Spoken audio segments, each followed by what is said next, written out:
I'm attempting to become the best manager of all time by completing the Glory Hunter Challenge. I've got to win Europe's top 5 domestic leagues, their national cup competitions, as well as all 3 UEFA trophies within 20 seasons. Luckily, I get to choose my first club, but there are some restrictions. I can't pick any teams that won the title last season, and I can't pick a club who's currently top of the table right now. But I think I have found the perfect team. We're starting our journey at Juventus. However, the way the squad fits together doesn't really fit my usual tactical styles, so this could really backfire on us. But this is a work in progress, as in Season 1 we are predicted to finish 4th in the Serie A table. But we're going to know exactly where we stand after our first game of the season against Inter Milan in the Derby d'Italia. 4 minutes into the game and we work the ball out to Timothy Weah on the near side.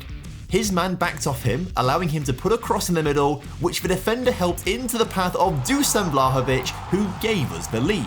But less than 60 seconds later, whilst we must have still been celebrating, Barella split our defence, and it was all too easy for Correa to score past Szczesny. 2 minutes later, we had another great chance, and this time Chiesa dribbled forwards, but his shot was pushed wide by the keeper. And before we could even reach the 15-minute mark, Locatelli put a corner onto the head of Gatti, who beat 2 Inter defenders in the air to give us back the lead.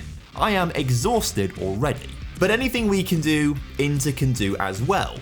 Or so they thought. Szczesny got down low and made an important save from an Inter corner, but when he can't make the save, it's the woodwork that helps us out, denying Barella and keeping us in front at the break. The second half started quietly, but we were the better of the 2 sides, patiently passing the ball around and waiting to work the ball into the box.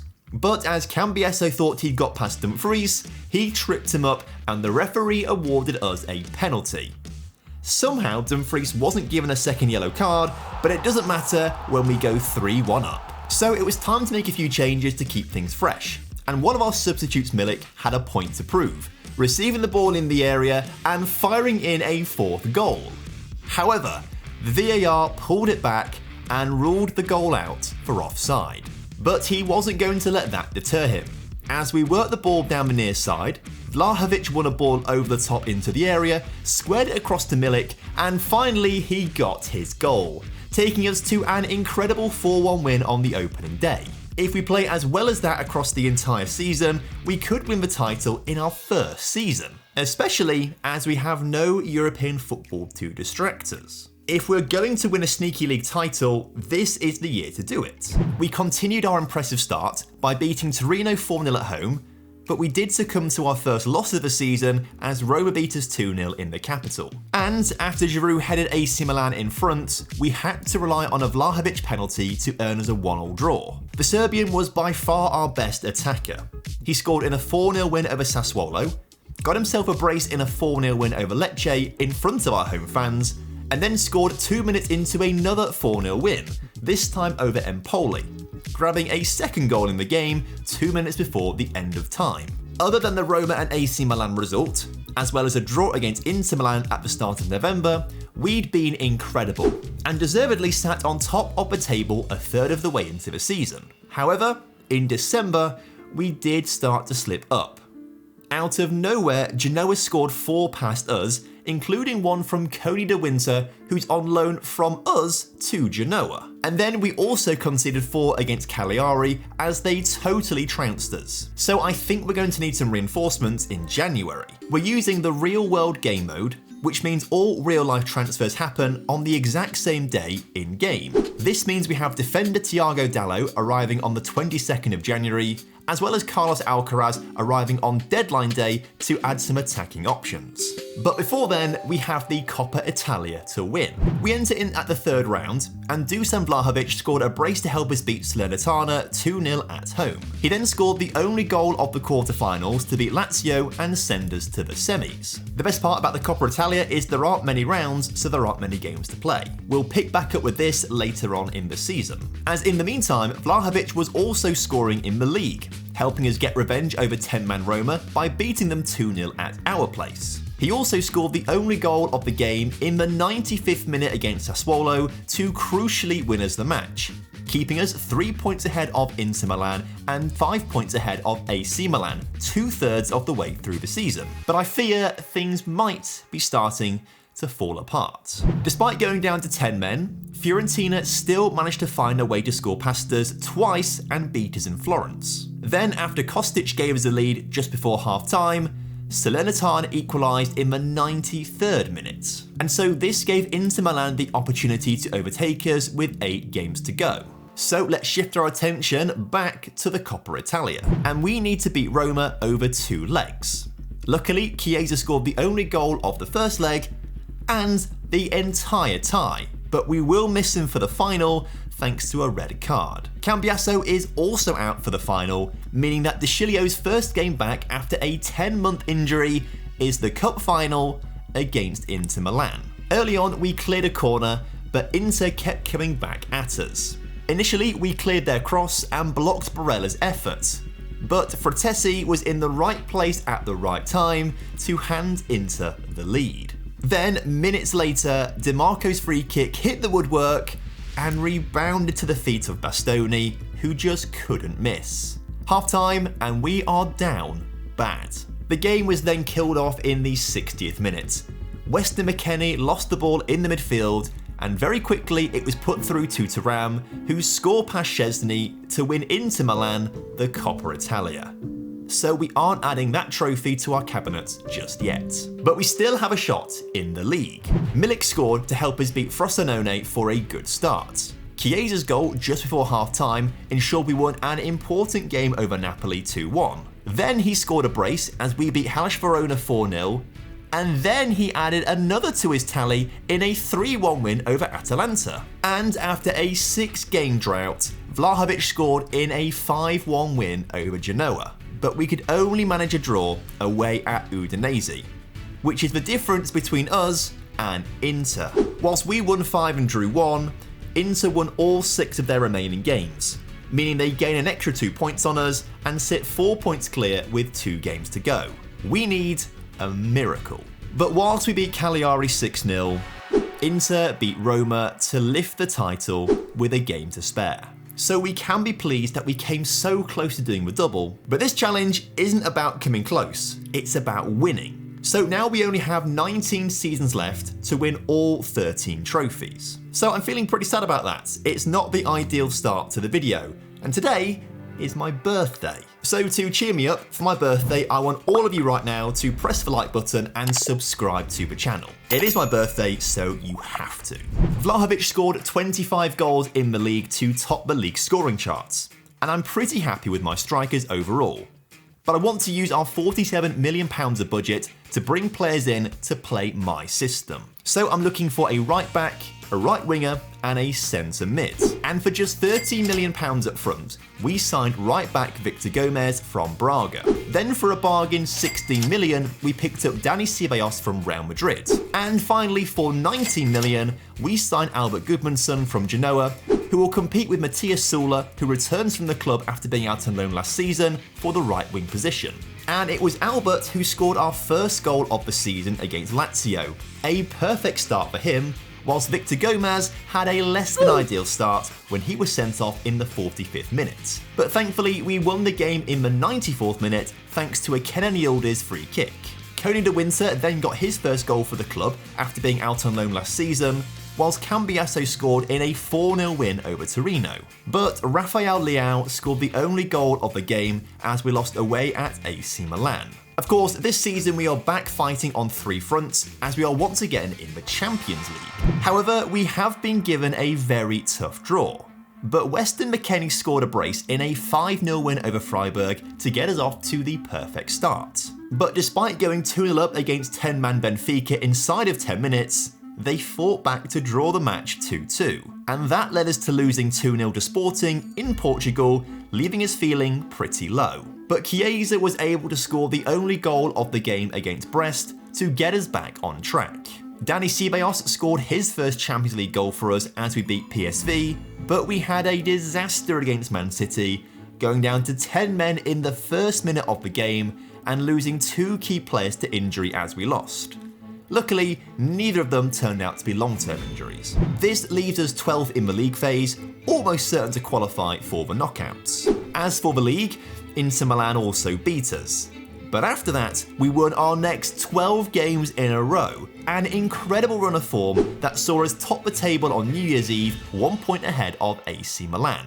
But we were also top of the table at this point last season, and look how that turned out. So when we did end up playing them at the end of January, it was imperative that we didn't lose. And despite taking the lead in the game twice, we ended up drawing the match 2-2. But that's a much better result for us than it is for AC Milan. We were also able to put 3 goals past Inter Milan to win the Derby d'Italia, but Belotti's 95th minute goal for Roma was enough for them to beat us. So whilst we do stay ahead of AC Milan by a point, they do have a game in hand on us. In the meantime, we drew with Celtic and beat Stuttgart in the Champions League, qualifying us for the knockout playoff round. Here we get a rematch against Benfica, and in Portugal, despite conceding within 60 seconds, we fought back with goals from Chiesa and Vlahovic, who was helped by Trubin's terrible passing. He also scored in the second leg to win the tie 3-1 and progress. But in between those games, we suffered a heavy defeat to Fiorentina, which means we now have to play catch-up to AC Milan, who still have a game in hand over us. Then any hope of winning the Champions League this season was put to bed when Manchester United beat us 3-2 in Turin. 2 goals for the Red Devils in Manchester then knocked us out in the round of 16. But at least we can now focus on the league and the cup. Or maybe just the league, as we lose to Inter Milan in the Coppa d'Italia semi-finals. And we might have to kiss goodbye to a league title as well, as we lose 2-0 away to Monza, whilst Genoa's 82nd minute goal won them the match 3-2, which leaves us 7 points adrift with 5 games to go. And despite winning 4 of our last 5, so did AC Milan to win the title by 7 points. It is not lost on me how we could have chosen AC Milan to start the video with, but we didn't. Scoring isn't an issue for us, so what we need to do is improve our defence over summer. But I am getting nervous because we still haven't got a trophy in the cabinet. Now, if we'd spend all our time equally in all the 5 leagues we need to win trophies in, we'd spend 4 seasons in each league. However, the best jobs where we're going to win the title, like a Man City or a Real Madrid, are only going to come up if the manager at those clubs decides to retire. So really, when we do move somewhere else, we're going to have to go to a second-rate team and do a mini rebuild with them, which takes time. So Juventus was meant to be our gimme league right at the start, win it quickly and maximise the time we have at other clubs down the line. But so far, that's not worked out. Heading into season 3, we've been given £40 million to spend. And for just 20 million, we signed transfer-listed Joao Cancelo from Man City. Then, after a couple of sales, we brought in Riccardo Calafiori for £26.5 million from Bologna. And finally, we signed Dennis Seaman for £9 million from Stuttgart to be the long-term replacement for Szczesny. See, I am being nice. I'm thinking about the long-term signings for Juventus, even though we're probably going to move on in a few seasons' time. Not because I'm scared we're going to be here for another 4, 5, 6 seasons and I need the best players possible. This is our strongest squad yet, and we need it to win. But an opening day 1-0 loss to Inter was the worst possible start. Fortunately, we did announce ourselves with a huge 4-0 win against Roma as Vlahovic got up and running for the season. We then bettered that result by beating Udinese 5-0, with Dusan scoring a hat-trick to show he means business this season and wants a trophy. We also rescued a 1-1 draw away at AC Milan, scoring in the 90th minute. However, we also lost 2-0 at home against Genoa, whilst Caleb Akoli scored for Napoli as they beat us 1-0. As a result, a third of the way into the season, we're 4th in the table and 11 points off the pace. A complete disaster. But things did start to pick up, as Vlahovic's brace saw us beat Atalanta away from home, before we scored twice in the 90th minute in Rome to beat Lazio 2-0 and pick up 3 really important points. Staying in Rome, it was Chiesa's turn to score a brace, as we beat Roma 2-0. But it was Vlahovic's 2 goals that were the most important, as we beat AC Milan 2-0 to assert ourselves as title contenders this season. But then a draw against Inter, Udinese, and a loss to Salernitana were far from ideal. With 12 games to go, we're third in the table, 9 points behind Napoli. However, we might have a good shot of the Champions League, as we did really well in a tough league phase to finish in 5th place and get a bye into the round of 16. We've been drawn against big rivals Inter Milan, and we had the worst possible start as Barella was fouled in the area, giving Inter a penalty 2 minutes in, which of course they scored. On the night, they were the better side and deserved their second goal. But in the 93rd minute, Kenan Yildiz gave us a lifeline by making the score 2-1. In the second leg, Dani Ceballos scored in the 6th minute to make it 2-2 on aggregate, which gave us the confidence to go on and dominate the game. As Vlahovic scored, Albert Gudmundsson got our third on the night, before we made it 5-2 on aggregate late in the game.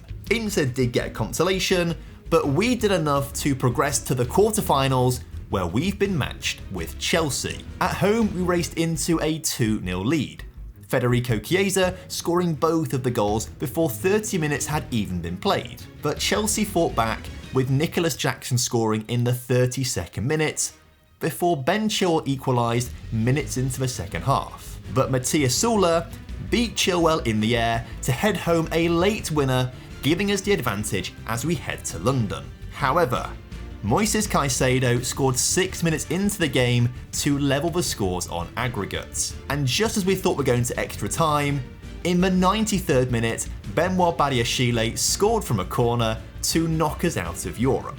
As we played those games, we'd won 4 and lost 2 matches in Serie A. But despite those losses, we had reduced the deficit to just 7 points with 6 games to go. This might be possible. We smashed Atalanta 4-0 at home for the perfect start to the run.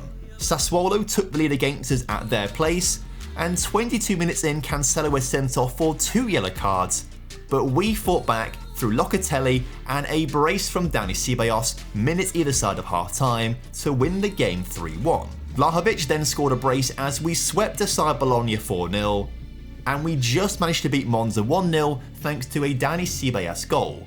He also got the only goal of the game in a crucial 1-0 win over Lazio. But Vlahovic finished the season in style, scoring a hat-trick to win 4-0 on the final day of the season as we travelled to Torino.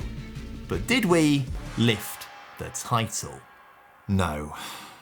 We missed out again, this time by the smallest margin of just 3 points. We also lost in the Coppa Italia third round, which means we've made no progress with our trophy cabinet this season. I think it just took a little too long to click, and I think next season will be our year.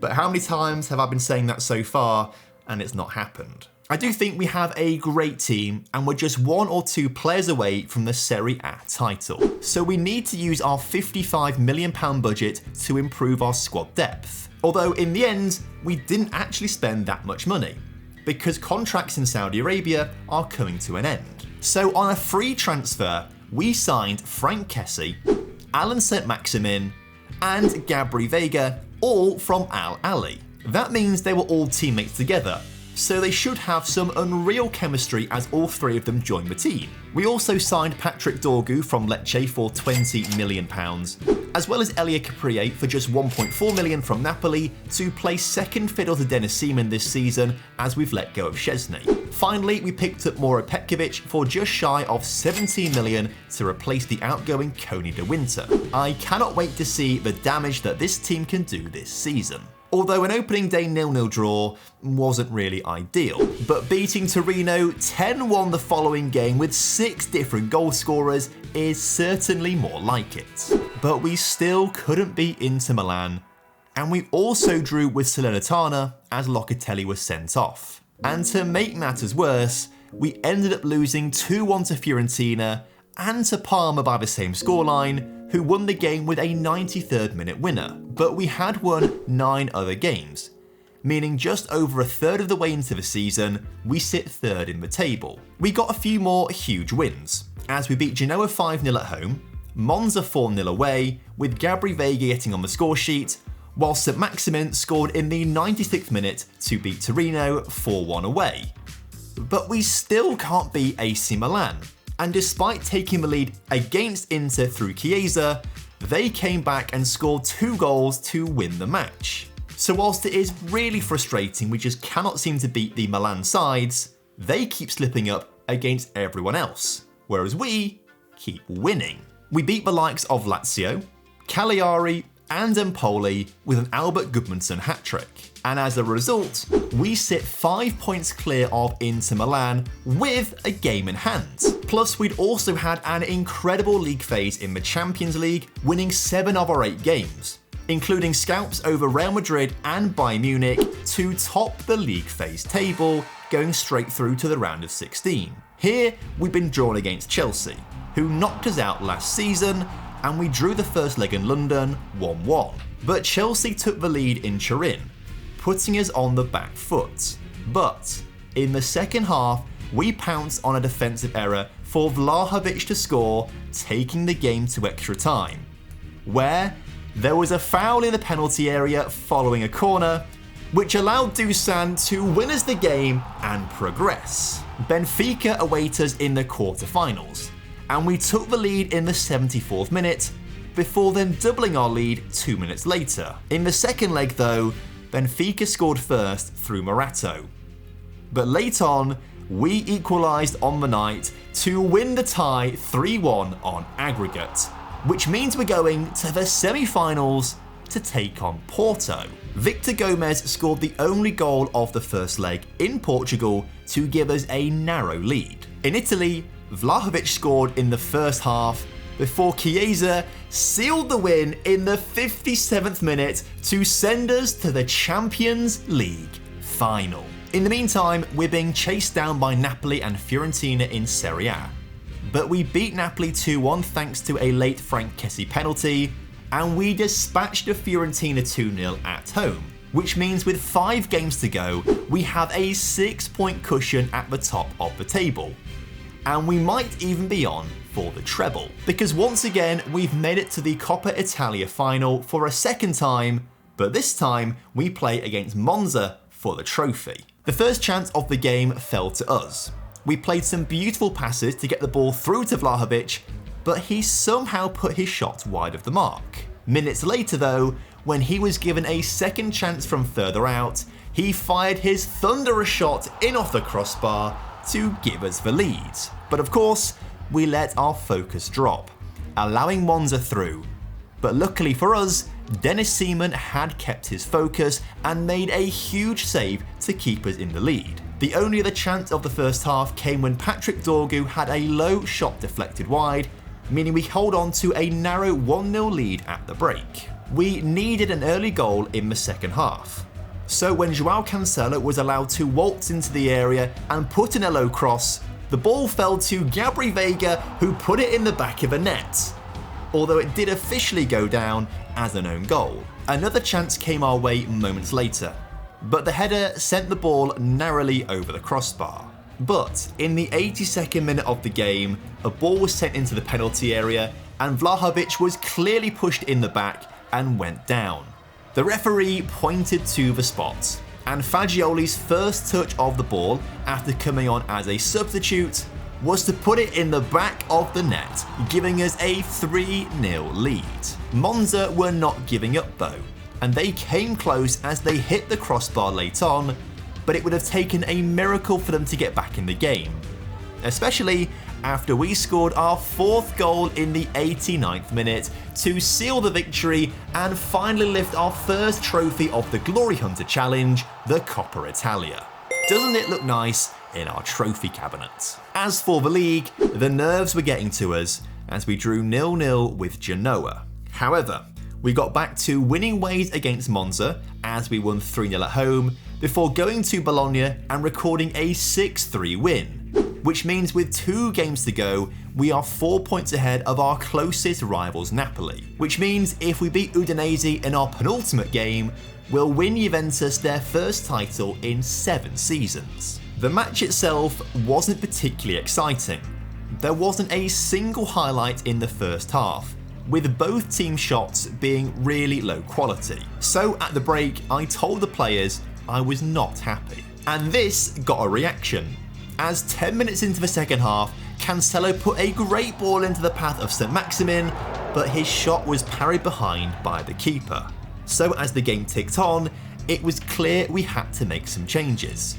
So off come Chiesa, Goodmanson and ASM for Yildiz, Vlahovic and Sula, but they didn't have much of an impact until the 85th minute, when we won the ball at the back, worked it forwards into the middle to find Vlahovic, who fired a powerful effort into the top corner, giving us the lead until the 92nd minute, when Udinese lined up a free kick.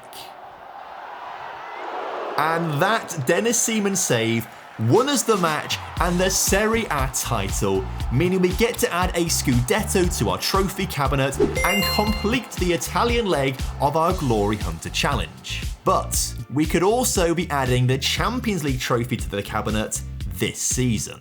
However, we're going to have to do it without Dusan Vlahovic and Gabri Veiga, who are both ruled out through injury, whilst we're taking a big risk on Joao Cancelo, who's just getting back to full fitness. This means the challenge of PSG is going to be even harder than it already would have been with a full strength team. And it was made even harder 15 minutes in when Joao Cancelo's injury was aggravated and he was forced off the pitch. 2 minutes later, and we were looking complacent, giving the ball away in the attacking third.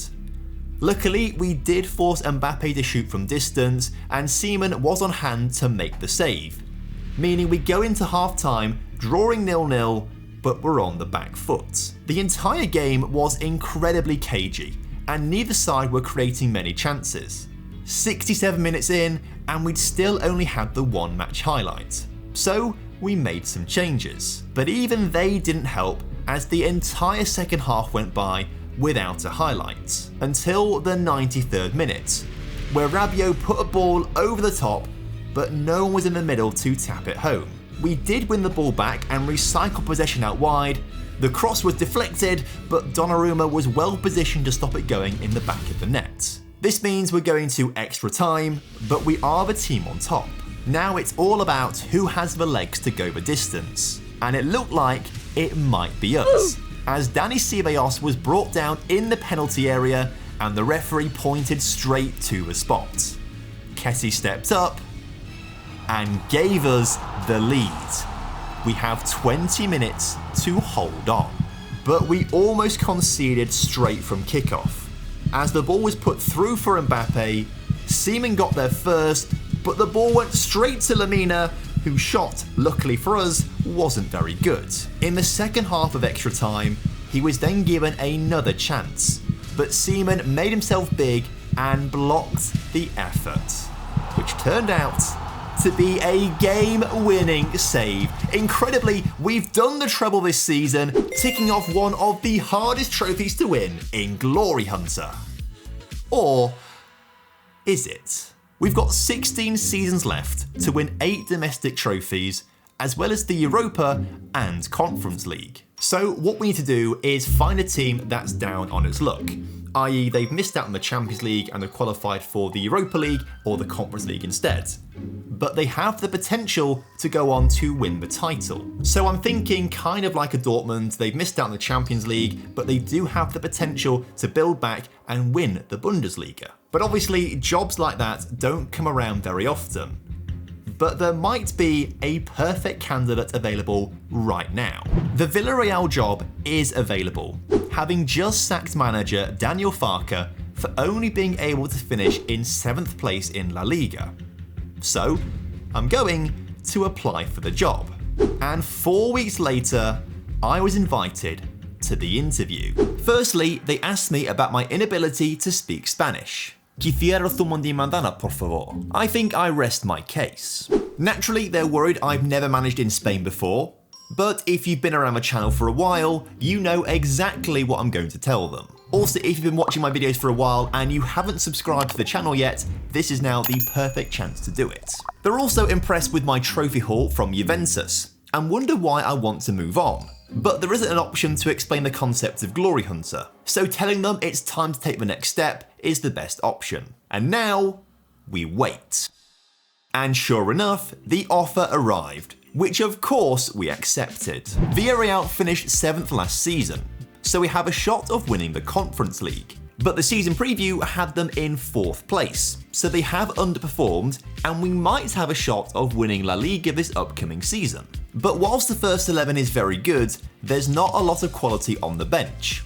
So with our £22 million, we need to work some miracles, like trying to offload Danjuma to Saudi Arabia this summer before he leaves on a free next summer. The day the window opened, we accepted a £31 million bid for him from Al Nassr, and after completion, the board gave us £26 million of that to spend. Our first signing was Sudakov for £17 million from Shakhtar to bolster our midfield, along with Gedson Fernandez on a free transfer after he left Besiktas. And finally, we added Jadon Adai for £31 million from RZ to be our new right winger. And those new additions mean we're now 3rd favourites for the title this season. Our first goal was scored by Alex Baena away at Granada, where Sudakov also got his first assist in a 2-0 win. Our star man though was Alexander Sorloth, who also scored past Girona as we won 3-2.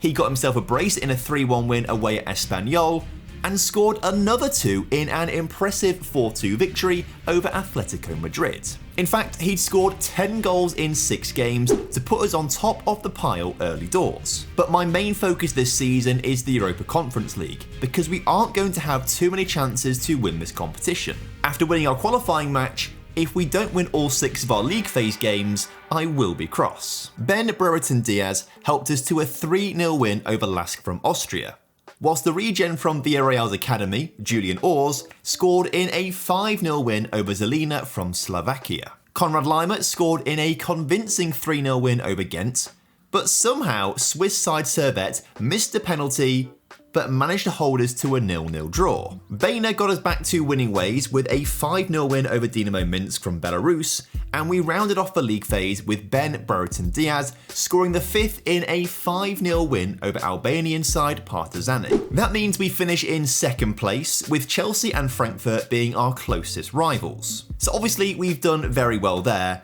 but we're actually doing even better in La Liga. Now, Real Madrid did beat us 2-1, which I feel is fair enough. We also only drew with Rayo Vallecano, as we played 72 minutes with 10 men. That means a draw with Alaves is actually our worst performance of the season, because we've won every single other game up until the winter break, meaning we are 8 points ahead of Barcelona and Real Madrid, as Sorloth already has 21 league goals this season. I really have no idea how we are this good, because none of the players in our starting 11 are better than the players we had at Juventus. Dusan Vlahovic is way better on paper than Sorloth is, Frank Kessie is better than Konrad Laimer, and I'd take Dennis Seven over Philip Jorgensen any day of the week. So yes, we are predicted to finish 3rd in the table this season, but to me, that just suggests that La Liga is very weak compared to Serie A. So if we can take advantage of that and snatch an early La Liga title, that would be perfect. However, I may have spoken too soon, as we lost 1-0 to Barcelona, Granada scored in the 89th minute to pull back a late 1-1 draw, and we almost lost to Real Betis, but we rescued a draw late on in the game. And we won't be winning the Copa del Rey this season, as 2nd division side Albacete become just the 3rd team to beat us this season. However, we did beat Atletico Madrid 2-0 and record a monumental 4-0 win over Real Madrid to keep ourselves on top of the table by a single point over Barcelona. Back to the Conference League, and we've been drawn against Almanoia from Cyprus in the round of 16. We convincingly won the first leg away from home 3-0, whilst a 2-0 win at home sealed the victory. Udinese in the quarterfinals were a much harder challenge. Despite scoring twice to take the lead in Italy, Udinese pulled one back with 10 minutes to go, before then scoring a 95th minute penalty to draw level on the night. An early goal at our place in the second leg gave us back the lead, but moments later, Udinese levelled the scores once again. But thankfully, with the home crowd behind us, we had just enough about us to overpower the Italians, scoring twice more and winning the tie 5-3 on aggregate. On paper, our semi-final against Danish side Silkeborg was much easier. But in Denmark, we could only draw the match 1-1. But again, the home crowd made a huge difference in the second leg, and we proved to be too strong for the Danes as we raced into a 3-0 lead by the 50th minute.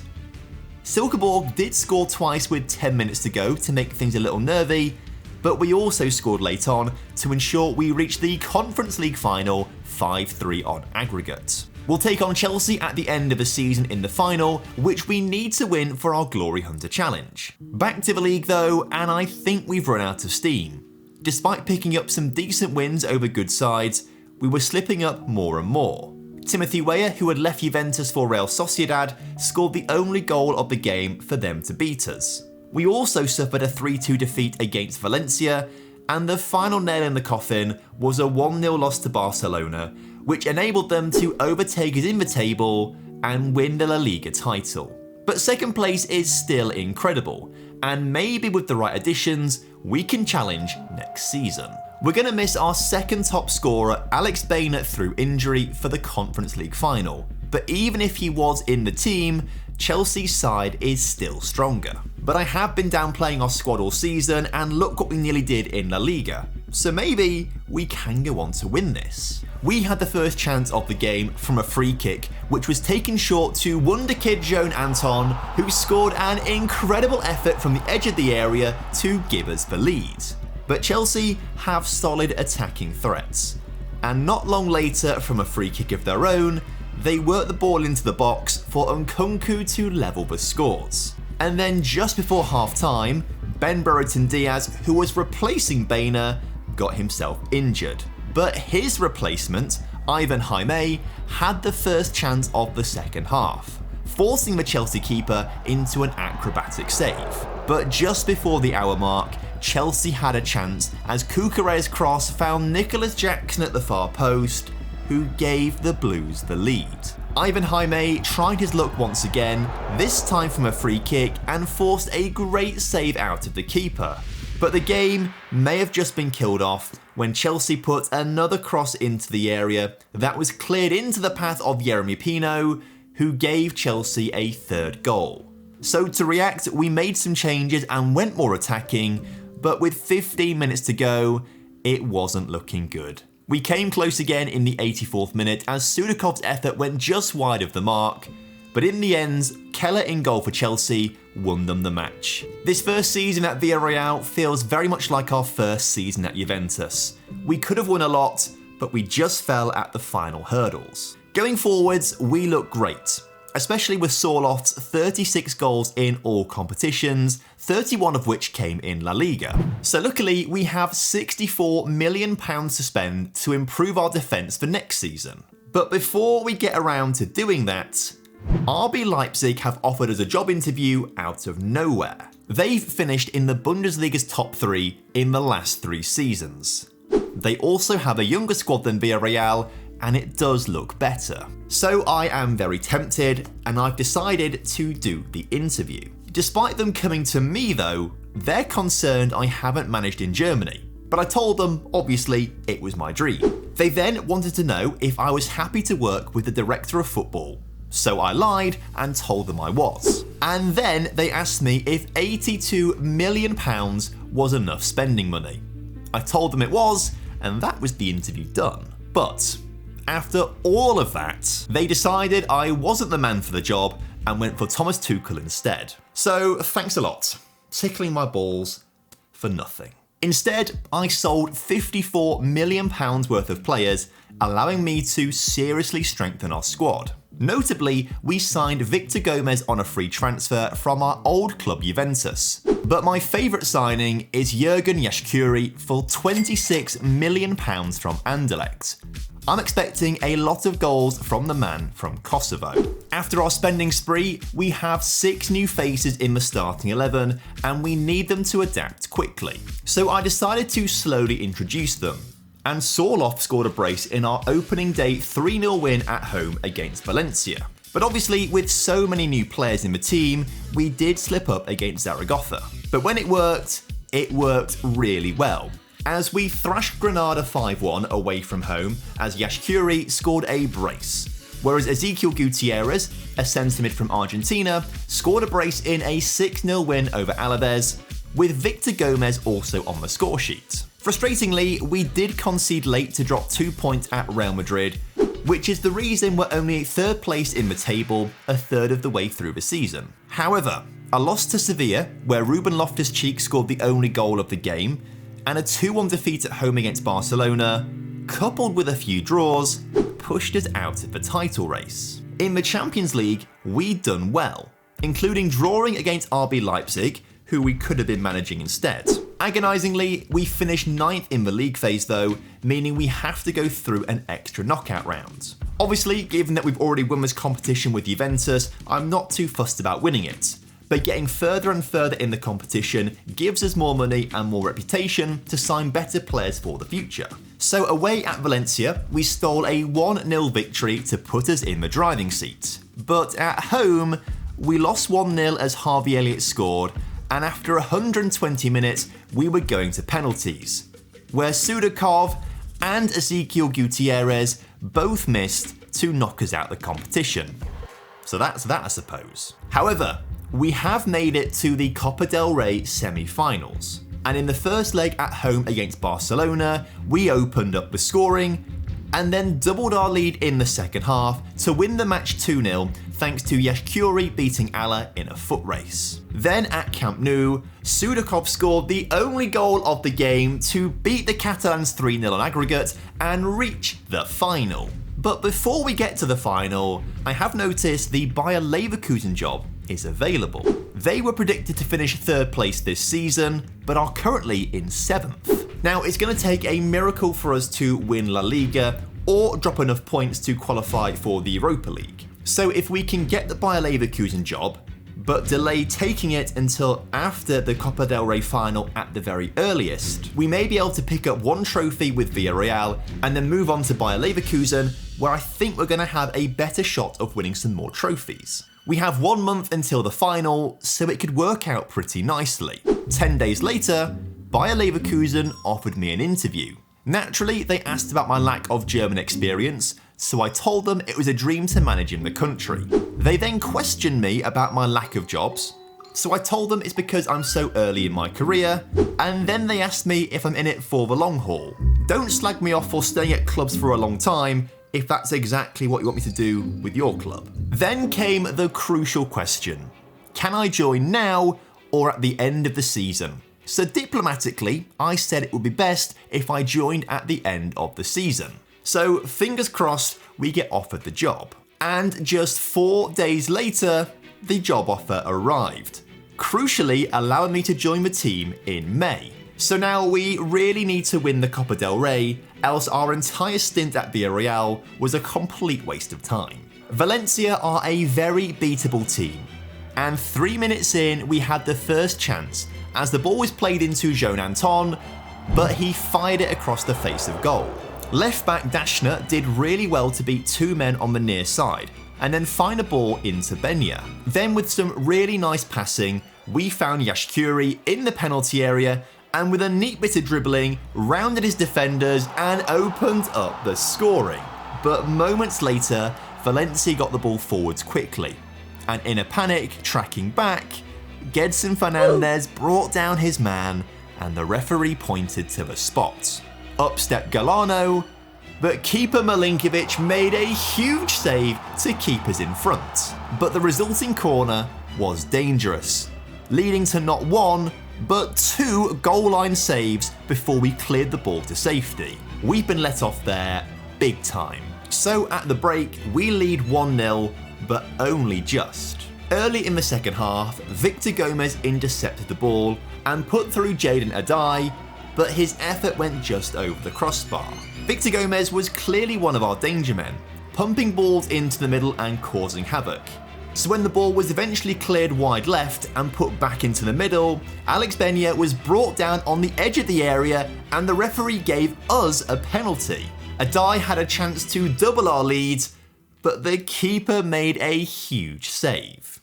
But crucially, we still have the lead, and we've limited Valencia to 0 shots in the second half, until the 82nd minute, when they came forwards.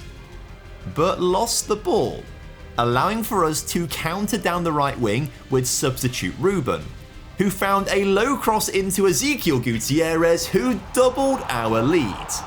All we have to do now is hold on for 5 more minutes, and we could have put the game beyond all doubt, but Yashkuri's shot went wide of the mark. But we didn't need a third goal. We won the game 2-0 and lift the Copa del Rey trophy. Our time at Villarreal wasn't a waste, and we can tick off another trophy from our cabinet. To conclude the La Liga season, we had some decent results, but ultimately we were way off the title. For us to beat Barcelona or Real Madrid, it's going to take a perfect season. And we just don't have time to wait for that perfect season, so for me, it makes sense to move on. We will be back in Spain at some point to try and win La Liga, hopefully with Barcelona or Real Madrid. But now we shift our attention to the Bundesliga, where annoyingly Bayer Leverkusen snuck into 4th place. Part of the appeal of signing for Leverkusen was the fact I didn't think they'd qualify for the Champions League. Another issue is we only have £5 million to spend.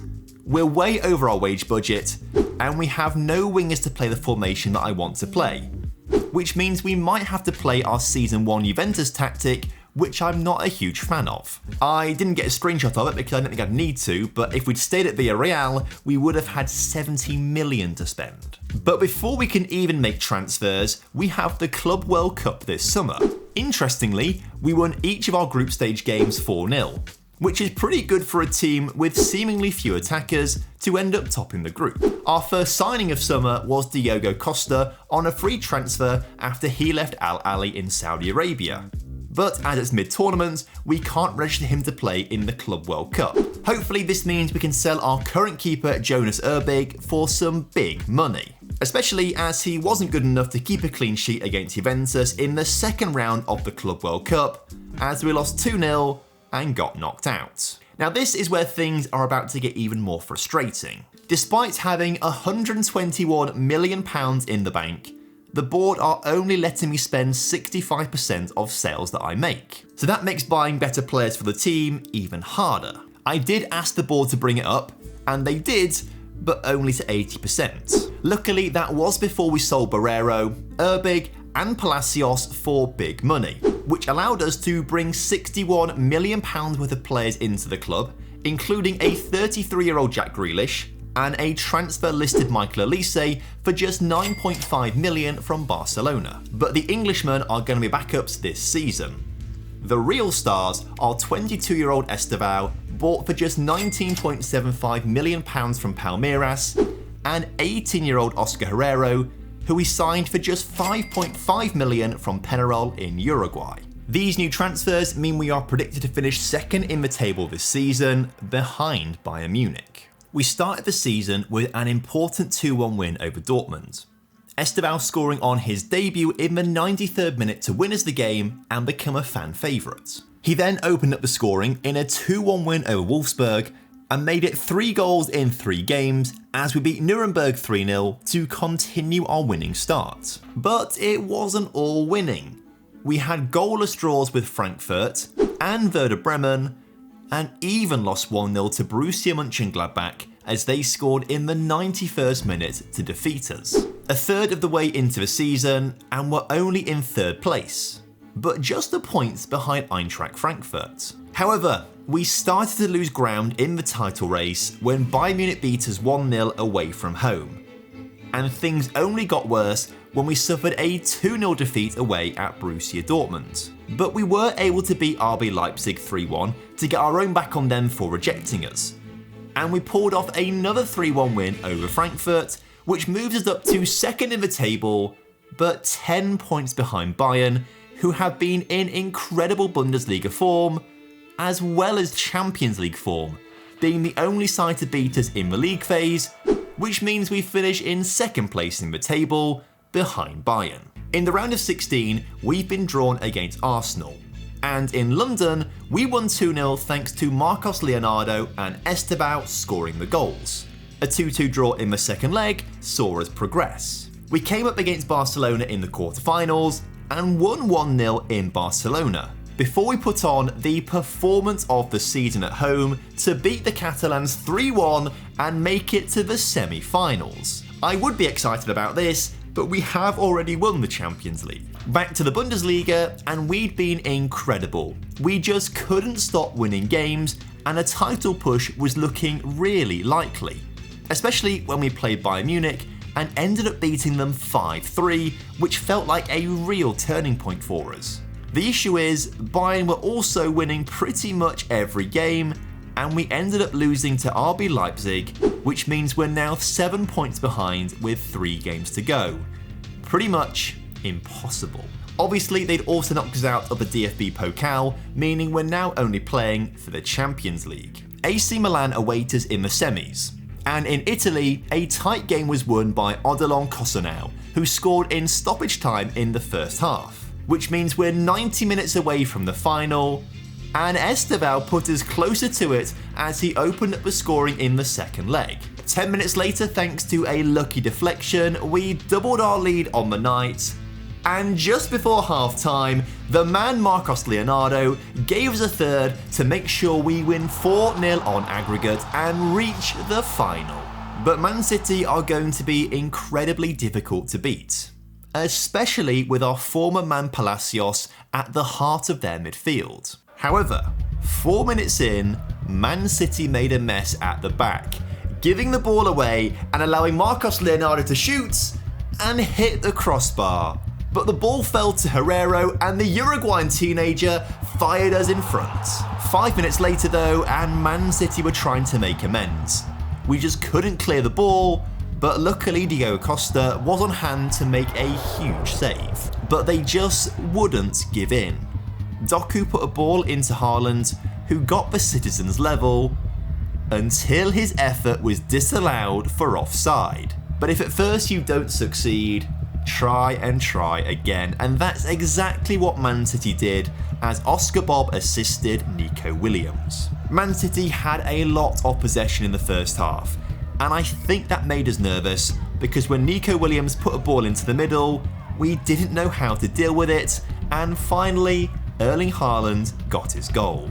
But our man of the match had to be Diogo Costa, as he made another huge save just before the break, meaning we stay a goal behind at half-time. At the start of the second half, I thought we'd equalised.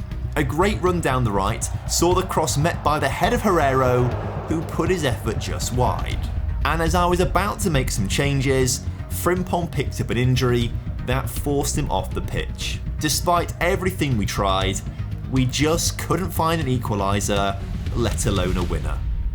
So Man City claimed their 4th Champions League title, and we finished runners-up in another competition, as we also finished second to Bayern Munich in the league. But remember, we have already won the Champions League with Juventus to tick it off our list in Glory Hunter, so winning a second one would have just been a bonus. The team is already really good, so I think we just need to add some top quality players to the team next season to win the league. Luckily, the Champions League gave us a ton of prize money, but we only have £53 million to spend. I did ask the board to increase our budgets, but they said no to the transfer budget, but thankfully did increase our wage budget slightly, which is nice. But when we did get a bid of £69 million for Ben Seguir from Brentford, we obviously accepted it. I was actually actively trying to sell him. This offer came through an intermediary, so we will owe him some of the transfer money, because I'd already brought in Aubrey Goossens for £27.5 million from Anderlecht to start ahead of Ben Seguir and Tillman in the attacking midfield. It also allowed us to spend £43 million on Matteo Corti from Atalanta, who may well just be the best striker I've seen in this database. And he was certainly going the right way about proving it, as he scored twice in a 2-1 win over Wolfsburg. He also scored the only goal of the game in a 1-0 win over Stuttgart and a 1-0 win over St. Pauli. So arguably, he was winning his points on his own. However, there was still a few question marks about our team. For example, after taking the lead against Darmstadt, we conceded twice late on to lose the game against the league's surprise package. Schalke also beat us 1-0 away from home, But luckily for us, Bayern also had a poor start to the season for their standards, so we're a point ahead of them with a game in hand. And we managed to extend that lead as we beat Bayern Munich at home 1-0, with Michael Olise scoring the goal. But of course, it was Courty who was our top scorer, keeping us on top of the table as he scored 15 goals in 22 games, even when we did end up losing matches like a 2-1 defeat to Eintracht Frankfurt away from home. This means he's the league's top scorer as we extend our lead to 8 points over Bayern Munich 2/3 of the way through the season, although they now have the game in hand on us. The Champions League has also gone really well, as we won 7 games to once again finish second in the league phase, this time behind Real Madrid. In the round of 16, we came up against Frankfurt, and thanks to what looked like a Herrero goal, but was actually classed as an own goal, we won the first leg 1-0. However, Frankfurt took the lead in the second leg, but we had just enough in the tank to level things up on the night and then take the lead on aggregate before, of course, it was Courty popping up with a late winner on the night to progress 3-1. However, in the quarterfinal against Real Madrid, Frimpong was sent off after 20 minutes. 11v11, Madrid are better than us, but 10v11, they destroyed us. Despite the scoreline briefly being 1-1, they scored 3 goals in Madrid to win the first leg 4-1, which makes it almost impossible for us to progress, especially when they score first in the second leg to make it 5-1. There was then 3 goals scored in the final 3 minutes of the game, but 2 of them went Madrid's way, meaning they knock us out of the competition in the most embarrassing way possible. Luckily, in the Bundesliga, we got revenge over Darmstadt as Courty scored a brace to get us back to winning ways. He then scored a hat-trick against Cologne in his best performance of the season to nudge us ever closer to the Bundesliga title. He also opened up the scoring as we beat Borussia Dortmund 3-0 at home, with Marcos Leonardo coming off the bench to also score a goal and remind us he's still actually at the club. But thanks to our great efforts, with 4 games to go, we have an 8-point gap to Bayern Munich, who we play next, away. Win this, and we win the title. The first chance came in the 34th minute when Goossens had a free kick, but it narrowly missed the target. Joao Pedro had a similar attempt at the other end, but also missed the target, which means we're heading to the break 0-0. But disaster struck just before the hour mark as Alphonso Davies delivered a far post corner that was headed home by De Ligt. So we changed our entire attacking 4, in the hope that our subs would provide the goods. And all 4 of them combined. Marcos Leonardo found Jack Grealish, whose cross was dummied by Tillman to allow Olise to strike it home. But they couldn't go on to find a second, meaning we draw the game, keeping Bayern Munich 8 points behind us with 3 games to go. So instead, we have the chance to win the title at home against Werder Bremen. Herrero's corner was punched clear by the keeper, but we won the ball back and played it down the far side of the pitch, pumping in another cross, but this time the header went over the bar. So instead, we tried from the other side, crossing the ball to the far post, where Herrero was there to give us an all-important lead.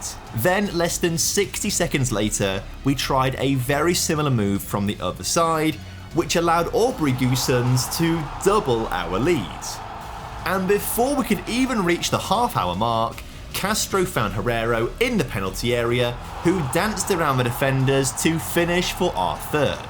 Then, as we hit the half-hour mark, the game really was done and dusted, as Estevao, who had a very quiet game so far, found Aubrey in the middle, again who scored us another goal. So with an hour still to play, the result was inevitable and we were going to be lifting the Bundesliga title. Although we did give away a stupid goal just before half time.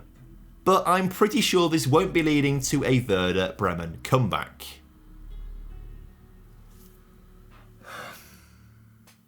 I'm just joking, don't worry. Tapsoba scored a penalty, and Goossens got his hat-trick from a free kick, meaning we lift the Bundesliga title to win our 5th trophy of the Glory Hunter Challenge, meaning we only need to win the DFB Pokal still in Germany. So it would be handy if we'd made the final of that this season. No, I mean it really would have been handy. Instead, we lost in the third round again. So the question is, do we stick it out at Bayer Leverkusen until we win the DFB Pokal? Or do we do what we did at Villarreal and find another job where we might be able to win a trophy quicker and then come back to Germany later on in our career to win the cup? Currently, there aren't any jobs available, so we're going to stick it out with Bayer Leverkusen and try to win the DFB Pokal. But if a good job does come up, we are going to have to seriously consider it. In the meantime, we have 53 million to add better depth to our team. And given that Jack Grealish is retiring, we replaced him with Jose for £16.75 million from Real Madrid to be back up to Estaval. We then signed Victor Christiansen for £27 million from Inter Milan to add some more quality at left back.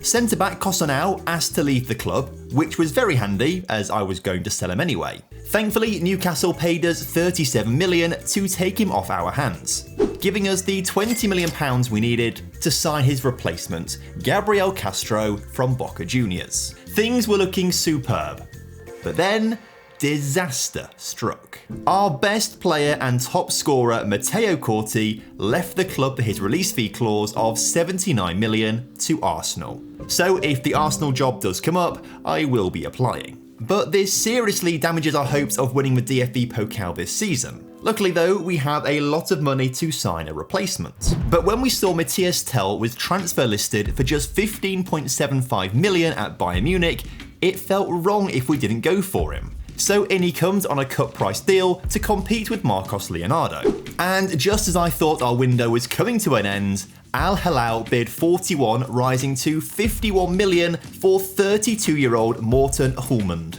It's an offer we couldn't refuse, especially when I negotiated up to 60 million. So to replace him, we paid £65 million for Gianmarco Faticanti from Everton to conclude our business in what ended up being a very busy window.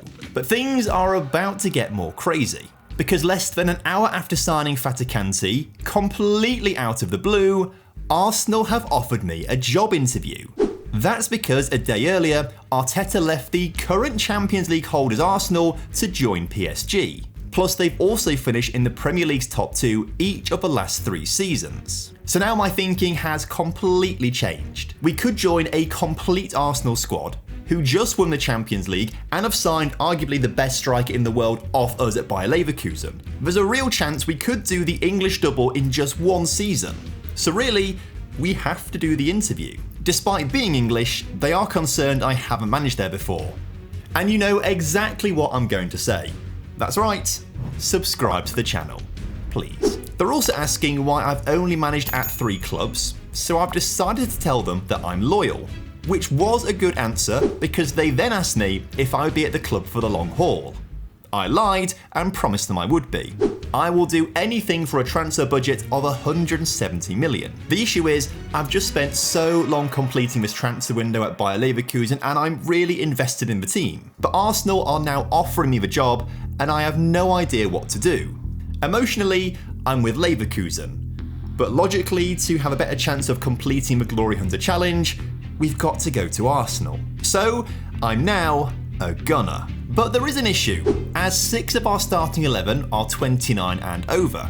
So if we want to win the Premier League and FA Cup, it needs to be this season.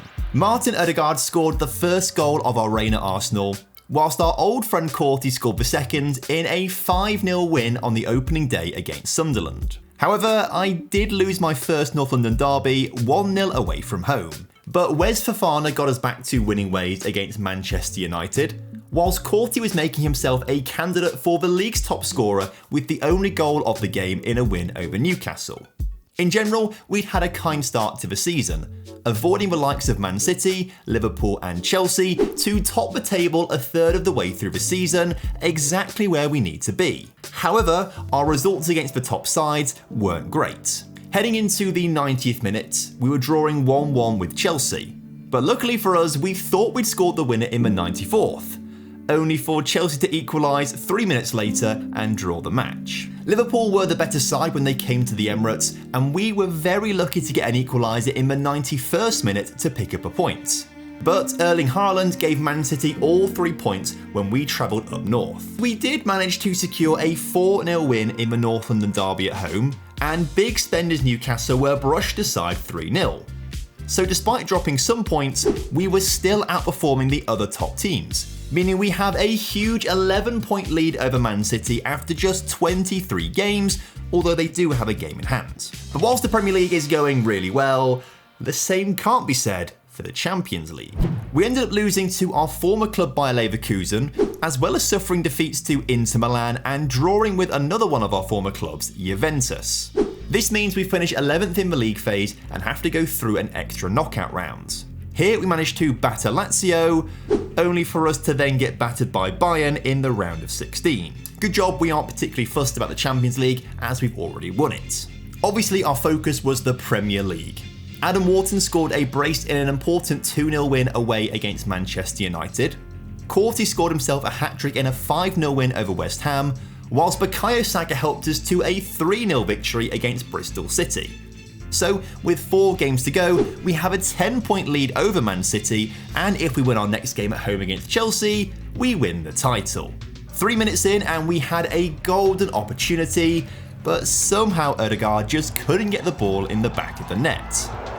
But he is more of a provider, so when he slotted the ball through to Saka, I started celebrating, only for Bukayo to hit the post. Then Courty thought he'd have a go, but even he couldn't score, and somehow we were still stuck at 0-0. But moments before half-time, we finally broke the deadlock, as Saka volleyed in an effort from a clear corner to put one hand on the title at half-time. An hour into the game and we pretty much put our second hand on the trophy, as substitute Bosniak scored from distance to double our leads. There was one Chelsea highlight in the game, which came in the 79th minute when Moises Caicedo was allowed to shoot, but he put it miles over the crossbar. We've been very lucky we got to manage this ready-made Arsenal team, because as we lift the Premier League trophy, it's been the easiest one for us to win and to add to our cabinet. Now we just need to add the FA Cup, which we could also still win. After beating Bristol Rovers 7-2 in the third round, we had to rely on Bosniak to score the only goal of the game to beat Newcastle in the fourth round. We then had a chance to batter Grimsby Town 6-0 in the fifth round, which was fun to do as I am a Lincoln City fan. But in the quarters, we drew 0-0 with Chelsea, meaning we had to go to penalties. And our keeper saved Chelsea's first 2 penalties, putting them on the back foot. And we didn't miss ours, which means Declan Rice's goal sends us to the semis. Against Fulham, Bukayo Saka opened up the scoring 11 minutes into the game, and just before half-time, we doubled our lead thanks to a dreadful Fulham own goal. Thanks to Ødegaard early in the second half, we then extended our lead to 3. However, Fulham weren't done, as they pulled a goal back in the 67th minute, and fought on to capitalise from a defensive mistake to score a second in the 90th minute. But luckily for us, full time arrived before they could add a third. So now we take on Leicester to see if we can do the domestic double. Less than 60 seconds into the game, we forged the first chance of the match, as left-back Elunga worked the ball into the area and the cross almost ended up in the back of the net. But literally 30 seconds later, Leicester worked the ball down their left-hand side, got it central, and showed us how it was done, opening up the scoring and putting us on the back foot. This left us a little bit shell-shocked, as we didn't know how to react. Until we got lucky, as Leicester messed around on the ball and our high press meant that Wharton won the ball, played a 1-2 with Martinelli, and then scored with a shot from distance in off the crossbar. This gave us our mojo back, and once again, we were a free-flowing team, getting the ball into Courty, who did what he did best and gave us the lead in the 32nd minute. After the break, we were the far better side, with Adam Wharton being the star. But his effort from distance went just wide off the mark. But Leicester looked like they were going to get themselves back in the game. But we just about managed to clear the cross and quickly counter up to the other end of the pitch, finding a ball to Courty, who took it to the byline. He took a shot and it somehow went in the back of the net, extending our lead. To Leicester's credit, they kept pushing but every time they committed men forward, we were able to punish them on the counter-attack. Once again, getting it forward with pace, finding Corti, and scoring our 4th goal of the game to put the result beyond all doubt. Especially when the Leicester heads dropped and we got ourselves a 5th goal.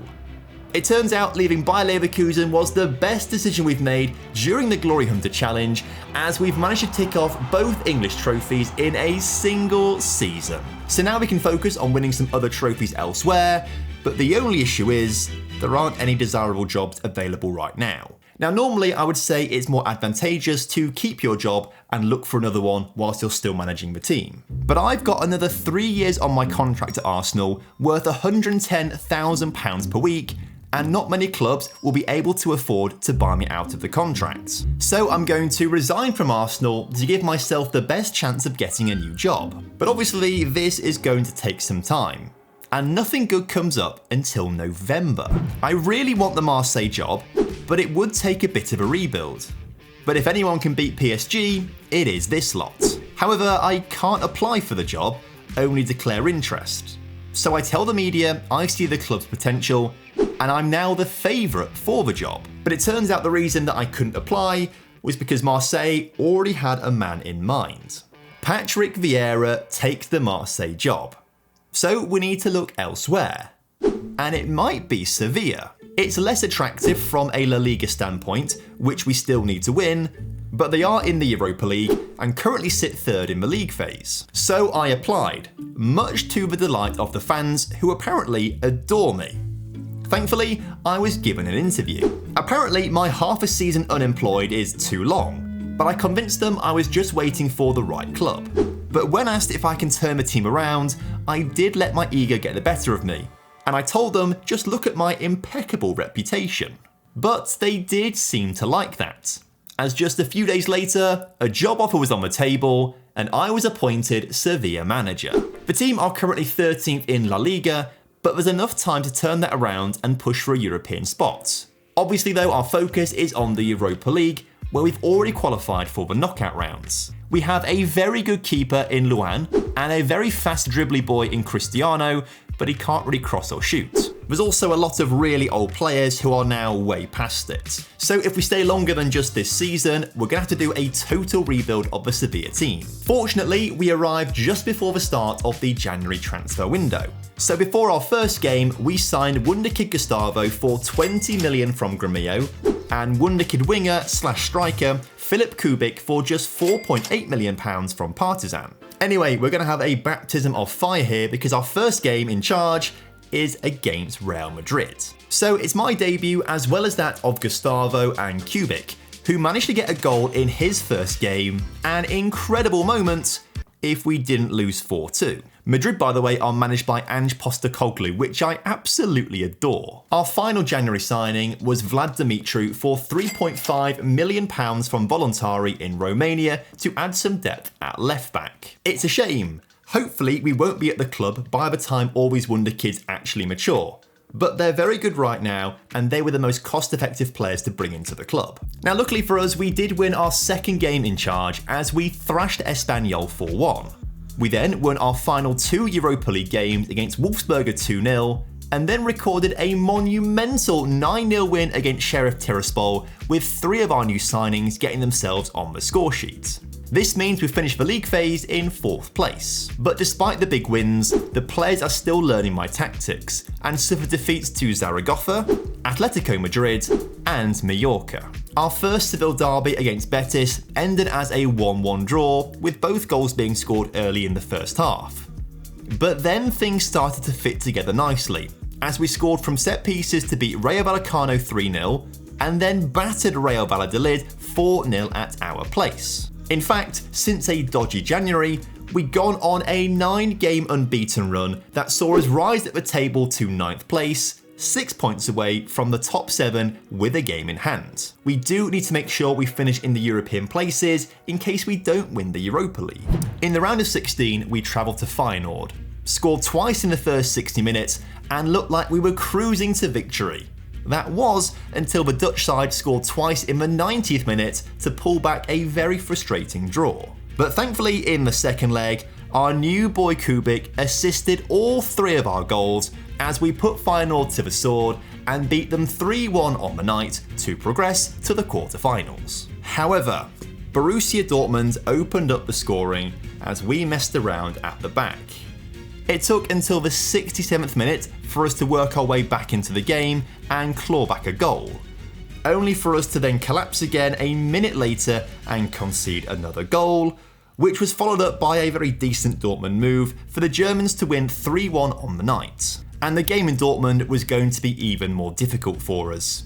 In fact, they beat us 1-0 and they knocked us out of the tournament. So now we really need to finish in the top 7 for European football, else we may have shot ourselves in the foot by joining Sevilla. Luckily, we got back to winning ways in La Liga with a 3-0 win against Mallorca, a really important 2-1 win over Real Sociedad, and an impressive 2-0 win against Granada. However, we did end up losing to Athletic Club as they scored in the 94th minute. But in our penultimate game of the season, we took on Barcelona, who scored first through Evan Ferguson. But we battled hard and managed to draw the game with a late goal of our own. This means with 1 game to go, we now sit 2 points behind our city rivals Real Betis in the final European spot. So as long as we win and they lose, we take 7th place. The issue is, we play runaway title winners Real Madrid, and they play mid-table Granada. So if this is going to work out for us, we need a miracle. And that miracle isn't Thuram scoring 9 minutes into the game for Real Madrid. But the ball fell to Vlad Dumitru, who drove into the area and managed to get us an equaliser.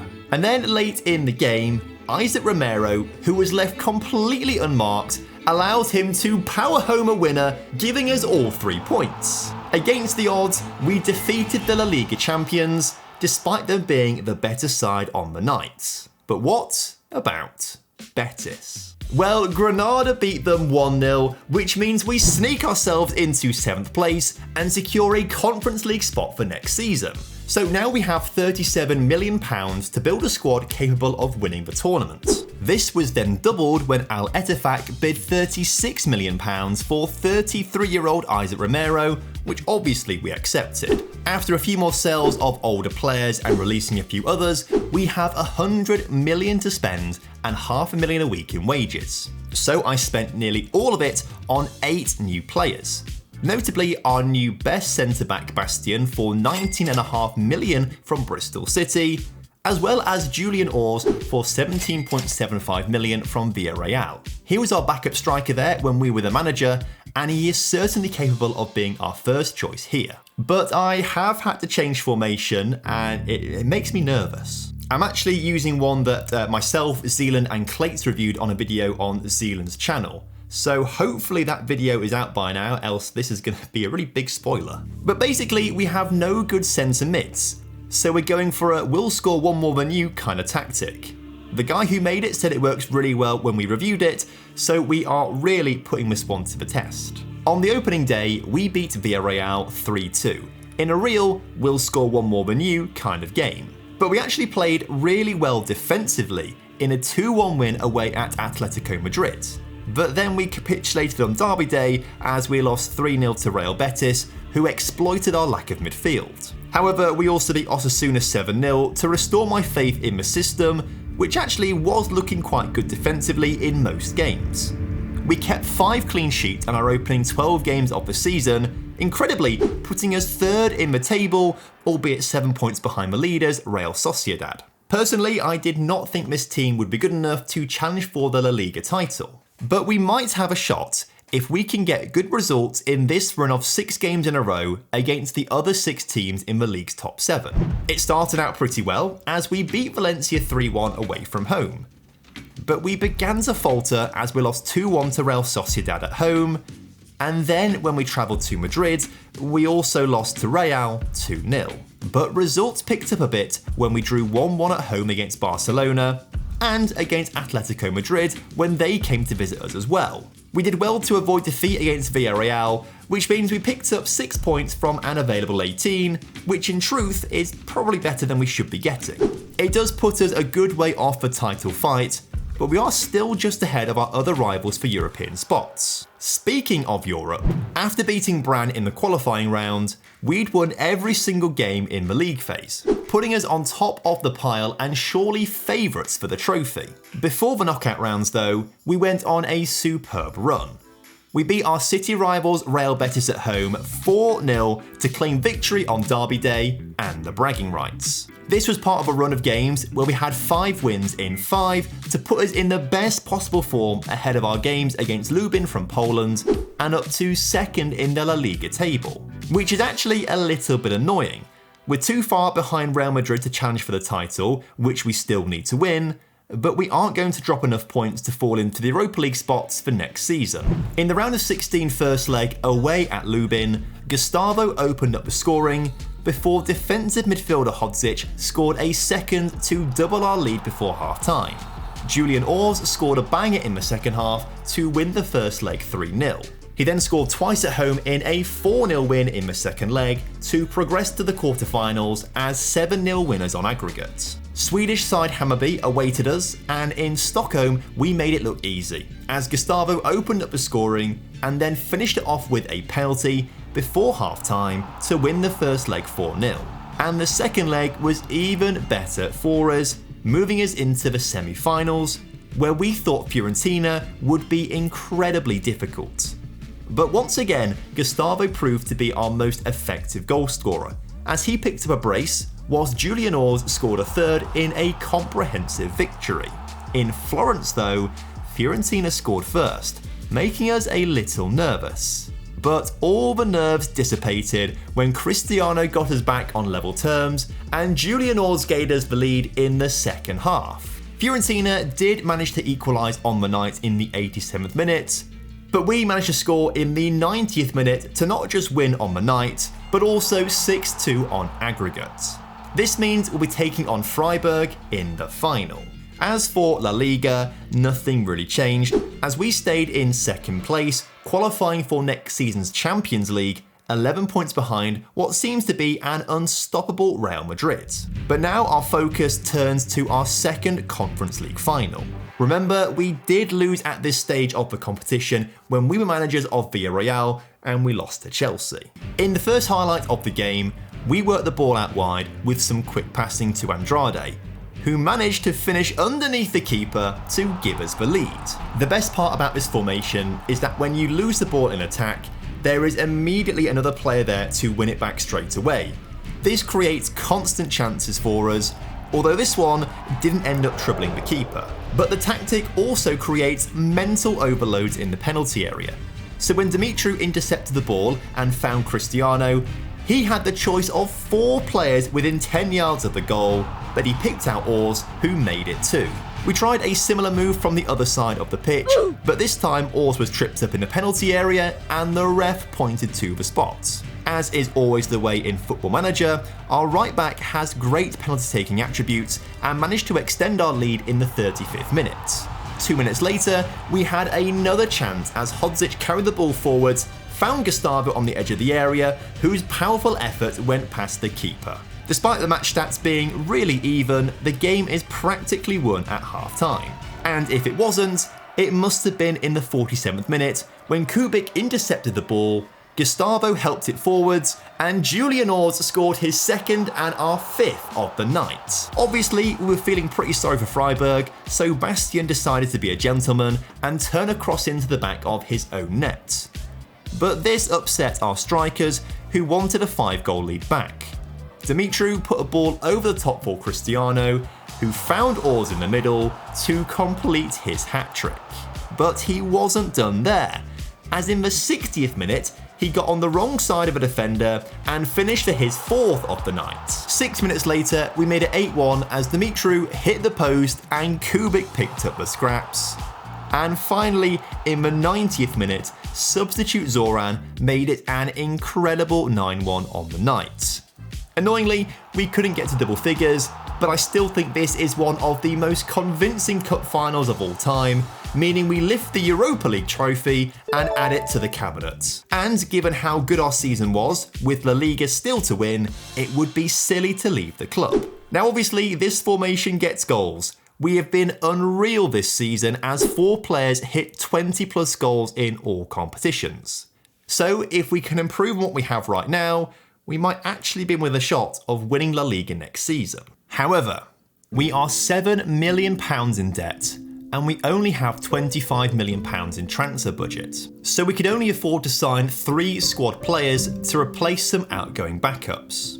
So whilst we haven't made our first team any stronger, we have improved the overall squad. We opened up the season with a huge 4-1 win over Getafe, with Gustavo scoring our first goal. He also bagged in our Derby Day win away at Real Betis. Julian Ors grabbed himself a brace in a big win over our former club Villarreal, but our title credentials were dented by a 0-0 draw with Atletico, a 1-1 draw with Real Sociedad, and a 2-1 loss away at Osasuna. But it does keep us within touching distance of the top 2 with a game in hand. But when it came to playing them, we lost 2-0 away from home at Real Madrid, and after Lamine Yamal scored for Barcelona, we rescued a late draw in the 86th minute to earn ourselves a crucial point. But most of our other games were wins, like a 1-0 at Valencia and a 3-1 win over Real Sporting Gijón, which in the end moved us even closer to Barca and Real Madrid. So we just kept winning games. We battered Espanyol 4-0 away from home. Julian Ors scored a 93rd minute winner in a 3-2 win away at Alaves. Vlad Dumitru added to his goal tally as we beat Mallorca 4-0 away from home. And the icing on the cake was a monumental 7-1 win over Girona, also away from home. But somehow, Barca and Real were even better than us, and slightly extended their lead over us with 8 games to go. Weirdly, we'd had a really poor Champions League campaign, only winning 3 league phase games and finishing 19th in the table. We got past Sociedad in the playoff round, but lost to Inter on penalties in the round of 16. So with our focus fully on La Liga, we continued recording huge victories. Elche fell to a 4-0 defeat, and Real Sociedad were battered aside by the same scoreline. Betis were once again destroyed on Derby Day as we won 3-0, and we swept past Valencia, defeating Los Che 3-0. In fact, we won 9 games in a row after losing to Inter Milan, moving us up to second in the table, a single point behind Barcelona with 2 games to go. And guess who those 2 games are against? Barcelona and Real Madrid. Weirdly, they were Sevilla's last 2 fixtures of the previous 2 seasons as well, and we do actually have a very good record in those games. If we beat Real Madrid, we could win the title on the final day. And they almost had the perfect start to the match, as Endrick pinched the ball off our defender 25 seconds into the game, but we did well to defend and win the ball back before he could shoot. This allowed us to build out from the back and get the ball to Kubik, who found a low cross to Dumitru, and he fired it home to give us the lead inside of 60 seconds. 5 minutes later, and we were on the attack again. The cleared corner was recycled, and Gustavo had a clear angle to shoot and score, doubling our lead. And before we could even get to the 15-minute mark, Andrade was making a run down the far side. His low cross did go through a few bodies, but it was put away by Julian Ors to make it 3-0. Comparatively, the rest of the half was incredibly boring with 0 highlights, but I don't really care.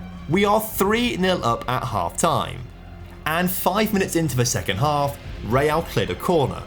But we recycled the ball and put it back in the mixer, where Andrade's shot took a huge deflection and went in the back of the net. As if Madrid's day couldn't get any worse, they then conceded a penalty, which Julian Ors was more than happy to score to make it 5-0. Real were able to pull back a consolation goal from our own defensive complacency, but it doesn't really matter, especially when they also decide to mess about at the back and gift us a goal.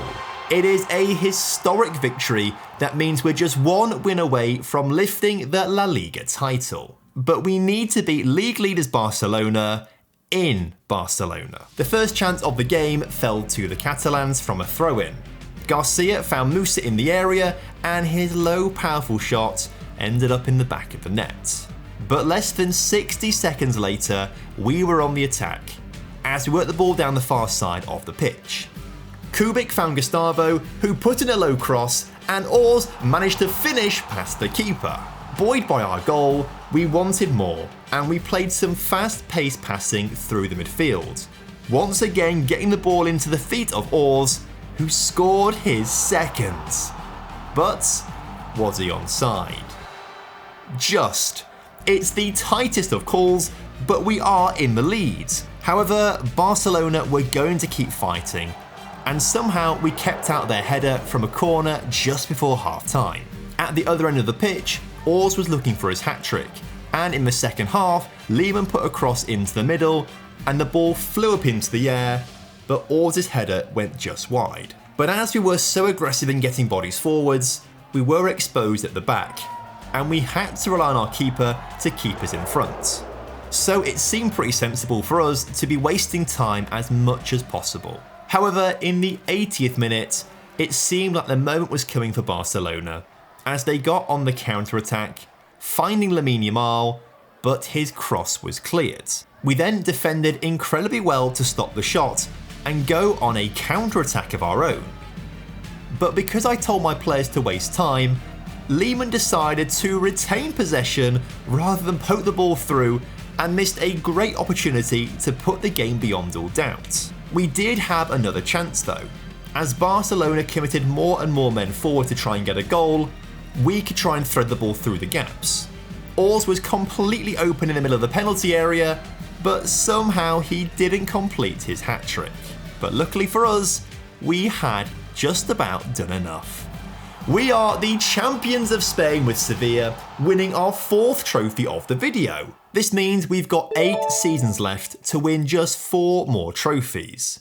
And luckily, some good teams are available. We could apply for the Dortmund job, as they qualified for the Europa League this upcoming season, and we still need to win the DFB Pokal. But Marseille is promising, as we haven't yet been to France. So I'm going to apply for both of the jobs. It took 3 weeks to get a reply, and obviously they both came back to me on the same day, 3 minutes apart. As Marseille beat Dortmund by 3 minutes, we're going to go and talk to them first. Now, they're worried that I can't speak French. Est-ce que je peux enlever la veste? At this point, I'm fluent in 4 languages, so I told them not to worry about it. They then questioned me about being in the running for the Dortmund job, but I played it coy and told them I'm just exploring my options. Turns out, former manager Patrick Vieira left on bad terms, and they want assurances that I can meet expectations. So I promised them I would be able to. So now it's time to get on the other Zoom call and talk to Dortmund. They don't seem to think I'm very loyal, having managed 5 clubs in 12 seasons. But I tried to gaslight them into thinking that 12 seasons is a lifetime, and it's to be expected. They're also skeptical about why I want to leave Sevilla. But again, there isn't an option to explain the concept of Glory Hunter. So I told them I've taken Sevilla as far as they can go. And just like Marseille, they're questioning me as to why I'm in the running for 2 jobs. So again, I kept my cards close to my chest. Now we just sit back and wait. And it's Dortmund who get back to me first, offering me a job 4 days later, but I'm going to delay it. I think I would rather take the Marseille job. It is going to take some time to build a team capable of beating PSG in the league, and I think the more time we have to do that, the better. Hopefully we'll also be able to win the Europa League with them, which means we can take a run at the DFB Pokal in the final few seasons. And sure enough, a day later, Marseille offer me the job. So I think logically right now, that's the one we're going to take. So let's move to the south of France. We've got 3 really good players. French goalkeeper Antoine Marie, Spanish centre-back Daniel Marinia, and Serbian striker Matija Popovic. However, I am open to selling one of them, because the rest of the team is really quite bad, and we only have 18 million to spend. Interestingly, centre-mid Daniel Marinia does want to leave, so we might try and force a move. I asked his agent if he knew of anyone keen on buying him, and he said Newcastle want him and will pay 79 million. So I asked him to invite them to make a bid. And true to their words, they did bid 79 million, which of course we accepted. Although some idiot did put in his contract that he'd get 15% of any sale. But it still leaves us with 82 million to spend. His replacement was signed for just 5.25 million from Yokohama Marinos in Japan. Ryo Ahsoka looks pretty handy. He was one of a raft of transfers that we made. The best being Vaclav Gabriel for £22 million from Saudi side Damac. But he won't be playing in our first game of the season, because he was seen leaving a bar in the early hours of the morning on game day, which is an automatic team suspension. But we didn't need him, as Matija Popovic scored a brace in a 5-0 win over Lyon. Last season, Marseille finished 9th in the table, so our target is to finish in the top 7. But beating Lyon 5-0 might mean we need to be aiming for the top 4 instead. When Vaclav Gabriel was back in the squad against Lille, he scored both of our goals to win the match 2-1 and collect all 3 points. But really impressively, he managed to score the only goal of the game in a 1-0 win over PSG. Maybe we should be looking at the title this season. But a draw with Monaco, a 3-2 loss away at Lens, and a terrible 2-1 defeat at Strasbourg leaves us just 3rd in the table, already 8 points behind PSG, who have won every single game this season, apart from the one against us. But Matija Popovic wasn't going to let us lose more ground. He scored a brilliant hat-trick in a 4-0 win against Le Havre at home. But not wanting to be outdone, Vaclav Gabriel scored a brace in a comprehensive 5-1 victory over Nice, which wasn't very Nice for them. However, Popovic wants to be the top dog, so he scored all 4 of our goals as we swept aside Bordeaux. We're enjoying our football as if it was a fine wine from the vineyards of Bordeaux. That was before we lost to PSG and Montpellier, which keeps us 3rd in the table, 10 points behind the Parisians. But we're in a very tight European battle. Being transparent, I would love it if we dropped out of the top 4 and finished in 5th place to qualify for the Europa League, which of course we still need to win. So I don't mind if we end up losing a few games. And lose a few games we did. Lens, Toulouse, Nice, and Monaco all beat us. But annoyingly, it wasn't enough, as we finished the season in 4th place, qualifying for the Champions League. I must be the only manager ever to be upset that we've qualified for the Champions League. But we also need to win the Coupe de France, and we could do that this season. To save a long explanation, we'd had a very kind draw, and thanks to a few wins on penalties, we'd made it to the final. But Monaco are a step up from us, so winning this game will be tough. And 30 minutes in, they had the first chance. Crowning the centre of our half, they worked the ball into the penalty area, but luckily Marie was on hand to make the save. And from the resulting corner, Ahsoka stopped the ball on the goal line to keep the scores level. But we had a chance to score before half time, but the set piece routine just didn't quite work out. So at the break, we're drawing 0-0. The second half was looking like it was going to go by without a single highlight, and we'd have to go to extra time. But in the 91st minute, we had a corner, which was cleared. But the ball was recycled back into the area, where a scramble in the 6-yard box ended up with the ball in the back of the net. In the final seconds of the game, against the run of play, we'd won the Coupe de France for our first trophy with Marseille. But the cup is one thing. Overthrowing PSG for the Ligue 1 title is another. Popovic was the league's top scorer this season, and Vaclav actually missed a lot of game time with injuries, but he had a very good goals to game ratio, and left winger Sotashek had a great season. So if we can build around these 3 players for next year, I think we've got a great chance of making a push for the title. The issue is we only have £3 million in the bank and a transfer budget of £8 million. So to raise funds, we sold as many second team players and dead wood as we could, as well as one of our better players for a fee that could rise to £54 million. But we only spent £36 million due to our overall poor finances. Our best transfer was actually Rafael Henriquez on a free transfer to Marshall our midfield. And I also turned down an approach from Barcelona to become their manager. Spain is complete and they're in the Champions League, so they're not really much use to us. Rafael Henriquez scored a stunning free kick on his debut as we beat Brest 4-0 on the opening day of the season. Popovic got his season going with a penalty against Lille, whilst Vaclav Gabriel got up and running in a 5-0 thrashing of Saint Etienne. Truth be told, we'd had a very kind start to the season as most of our opponents are in the bottom half of the table, but a convincing 2-0 win away at Monaco might suggest we have title credentials this season. We sit second in the table, only behind PSG because they've played one extra game than us and are a point ahead.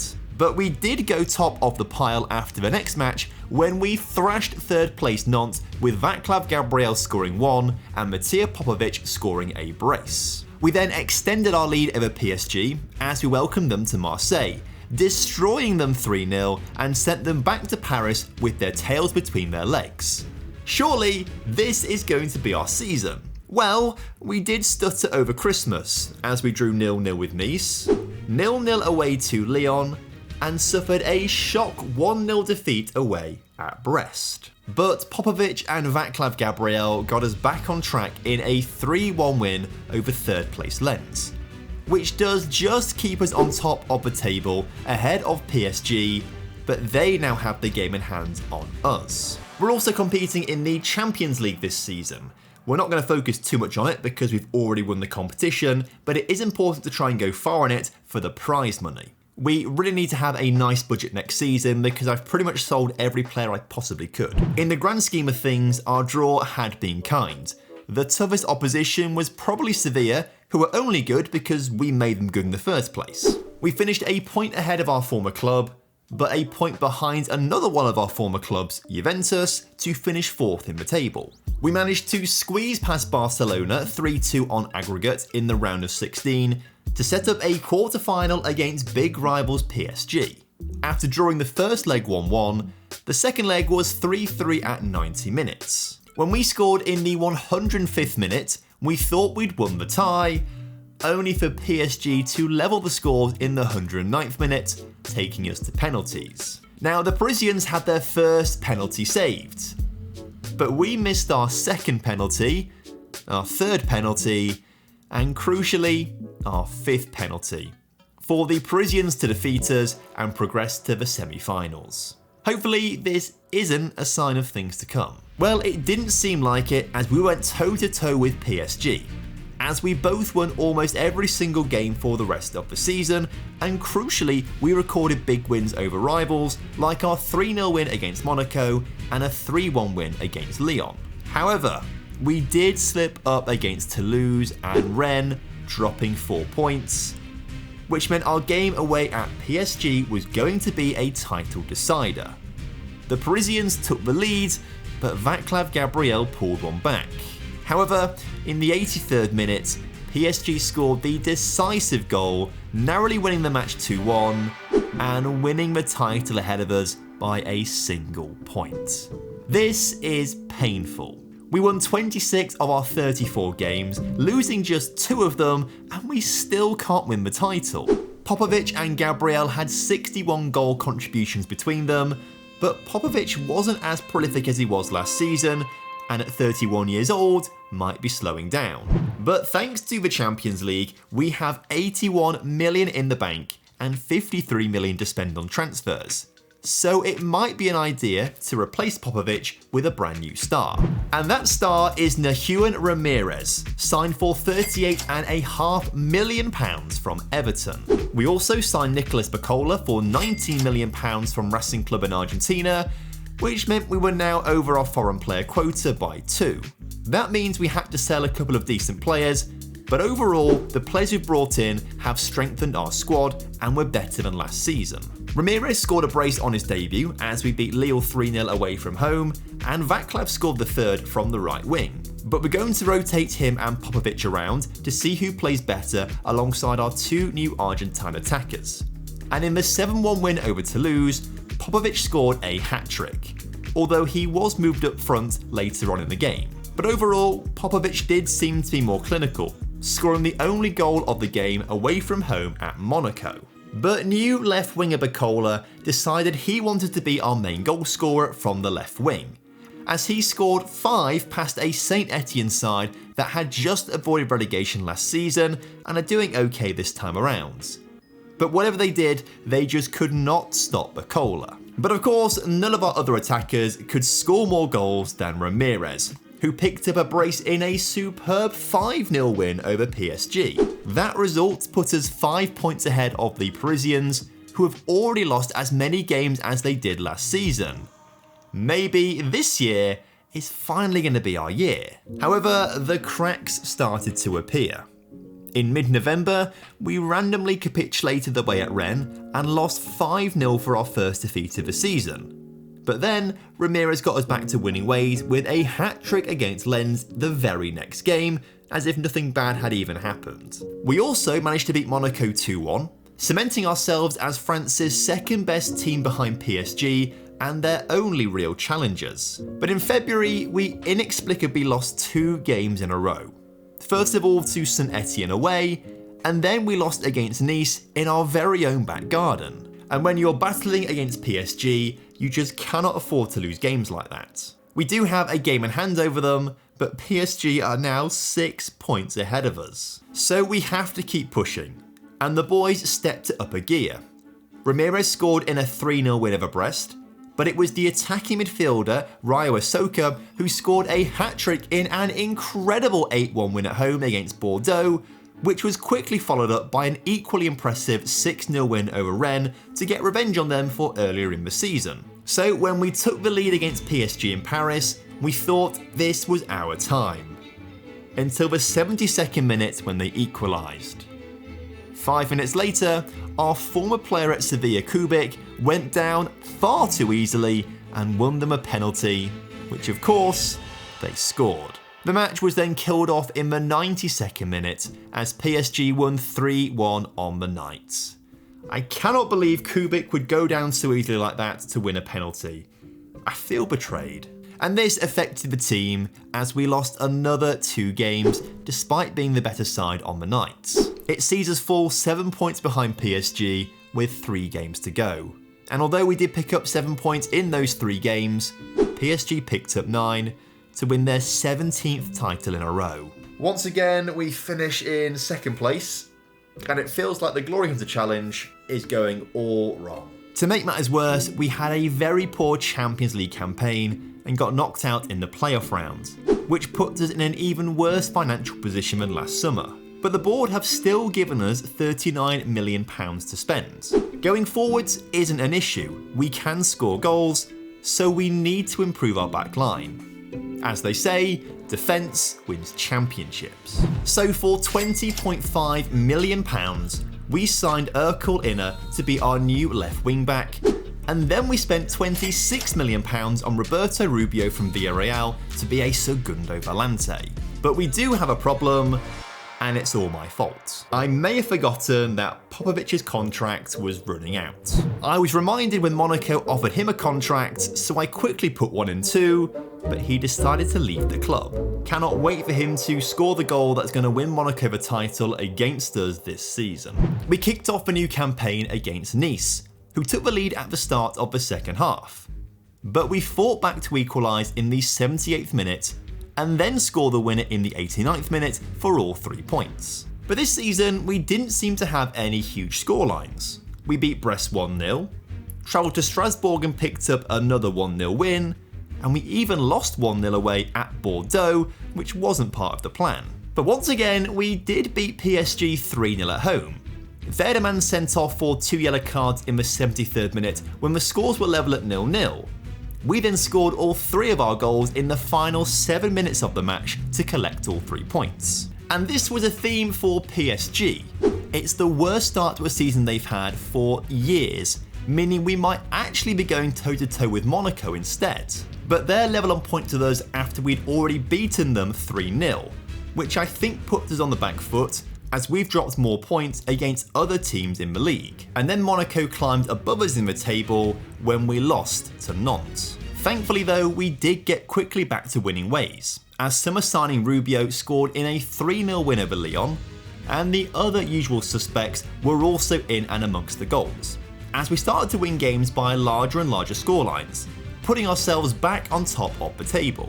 Importantly, we drew away at Monaco, which is a much better scoreline for us than it is for them.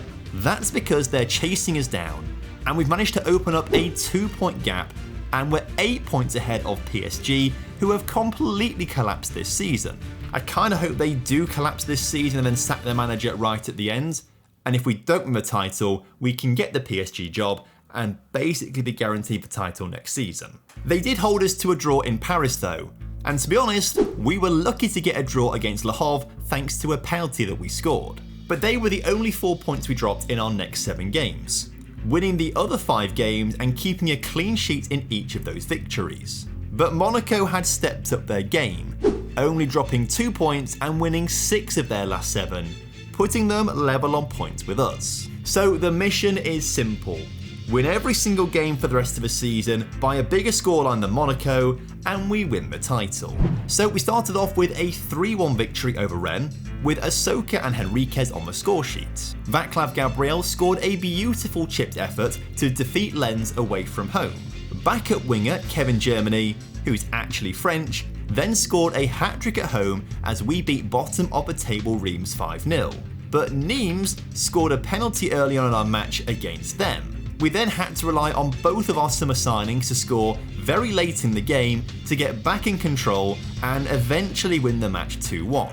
And arguably, we got very lucky against Toulouse, as 2 heavy deflections helped the ball into the back of the net to win the match 2-1.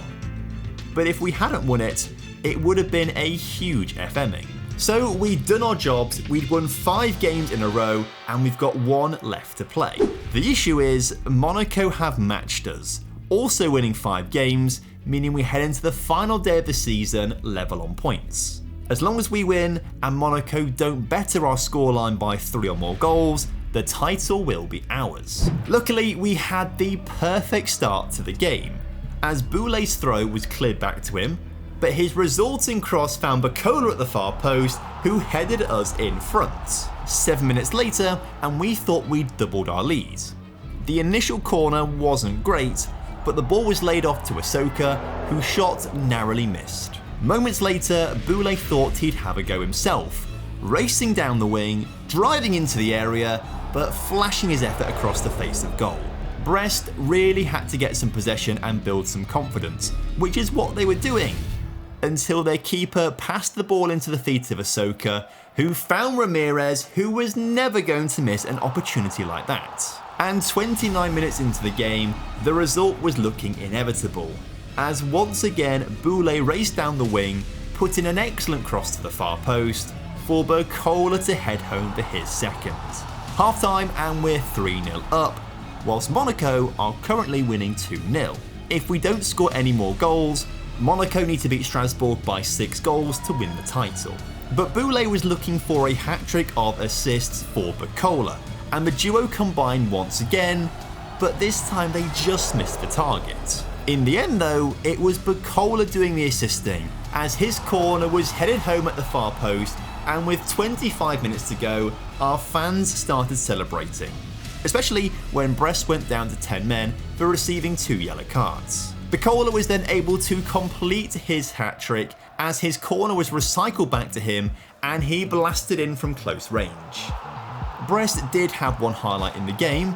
A free kick was headed just wide of the post with 10 minutes to go, but despite having the game completely won, we were still looking for more, and in the 90th minute, Václav Gabriel put through Ramirez, who made it 6 on the night, and finally secured us the Ligue 1 title ahead of Monaco on goal difference, completing the French leg of the journey. To be fair, I think we were very lucky that PSG had their worst points tally since 2011, but the 85 points that we did pick up would have won us the title in each of the last 2 seasons. And we were also lucky that Monaco didn't realise how good Popovic was and only played him as a squad player.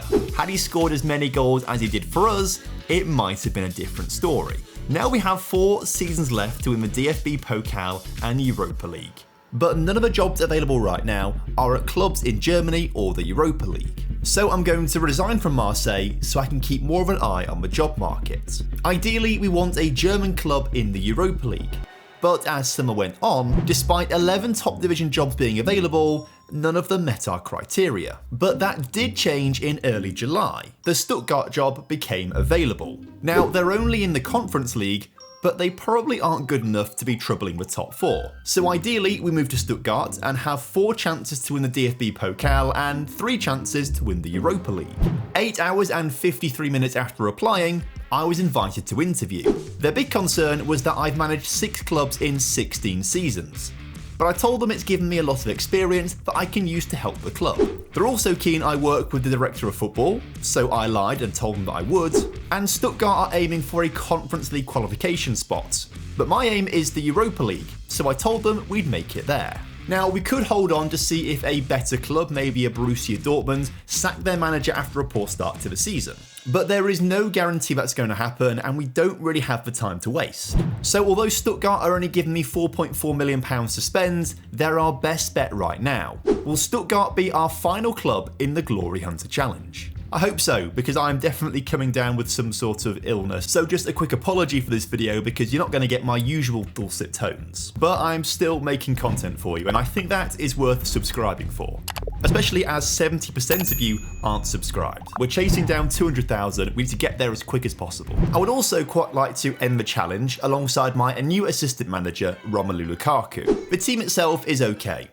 We're set up in a bit more of a defensive style, as we're a more mid-table team. Our best player seems to be Andreas Muller on the right wing. But I quickly added to the team with Junior Lopez for £3 million from Junior FC in Colombia, as well as Lucas Romero on a free transfer. Both will start in our midfield, improving our weakest area of the pitch. But then, disaster struck. RB Leipzig have offered Big Rom a contract, and trying to convince him to stay didn't help.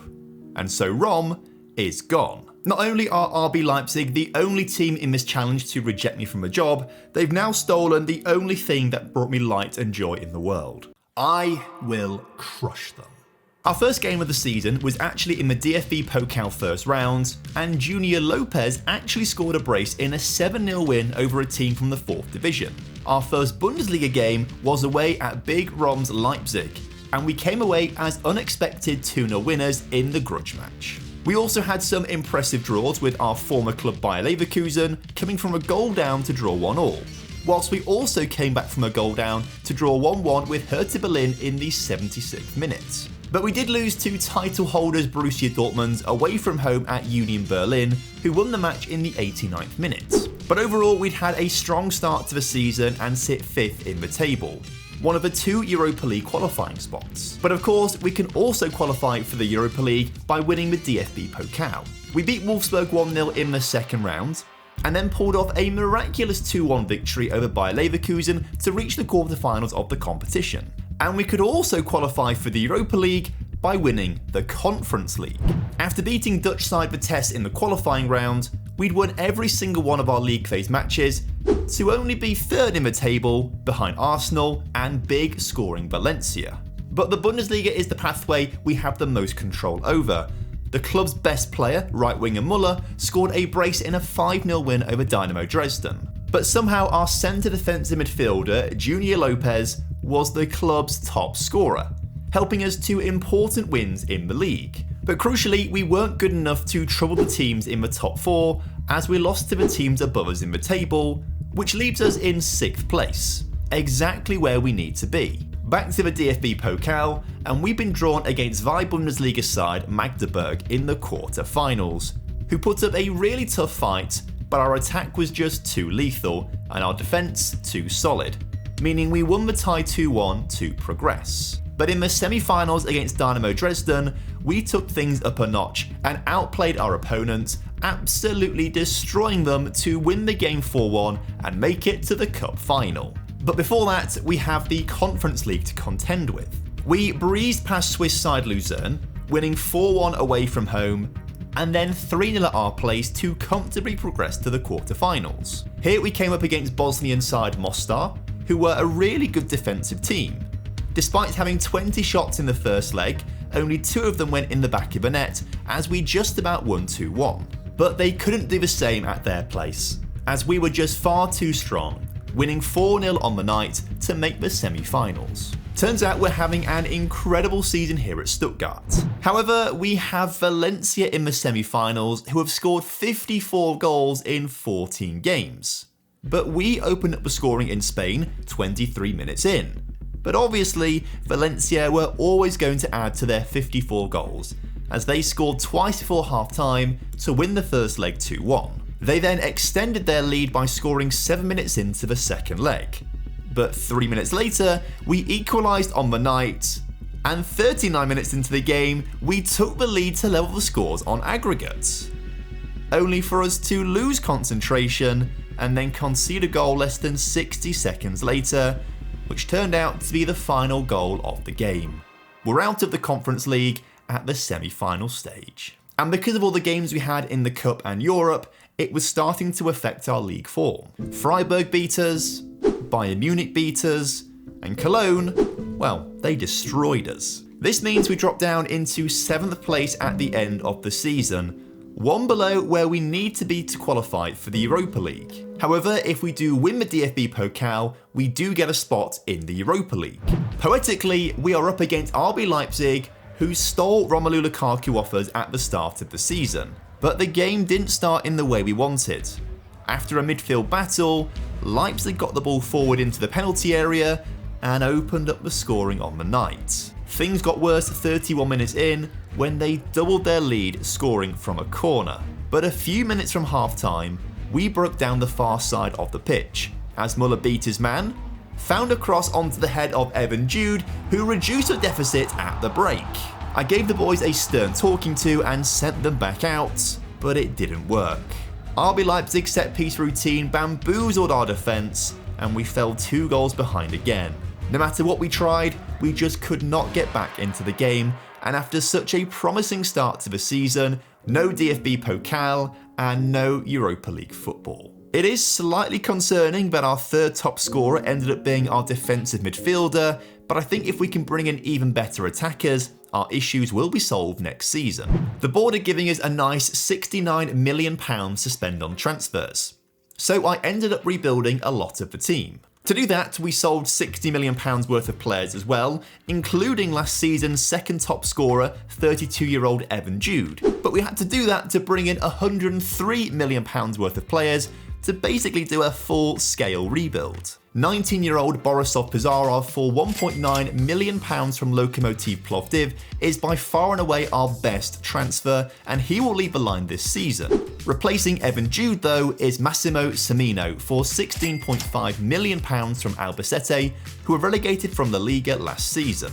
This team is way better than last season, so I think we can go one step further in the DFB Pokal, and I think we can also win the Conference League. I just hope it's not good enough to finish in the top 4, which would give us Champions League football and not Europa League football. Up first, once again, is RB Leipzig, and thanks to a late penalty, Red Bull took the win 4-3 on the opening day. But 2 goals from Borisov Pizarov certainly made the 19-year-old Bulgarian look like he'll be a huge threat this season.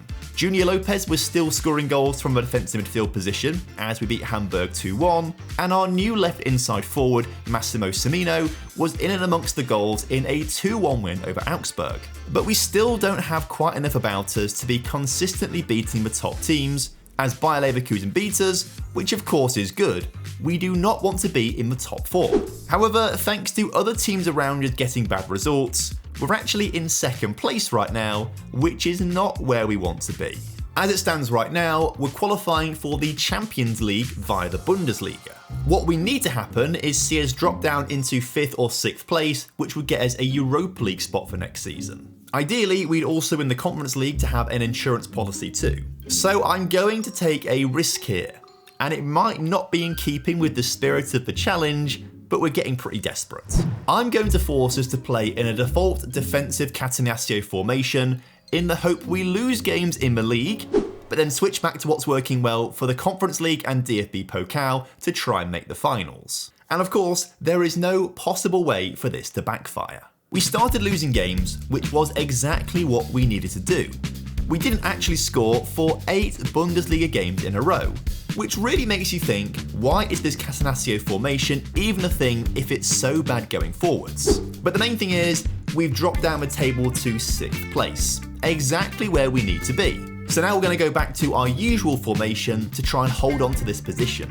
But remember when I said this couldn't possibly backfire? Well, it turns out all the losing isn't great for team morale, or the club atmosphere. So when we did go back to our normal formation for the DFB Pokal, they were too sad to try and win the game, which means we're out of the cup, which of course we desperately need to win. Fortunately, we have done well in the Conference League, winning 5 of our 6 league phase games to finish 5th in the table. So despite being out of the cup, we are positioned nicely for the second half of the season to make the Europa League. Or so we thought.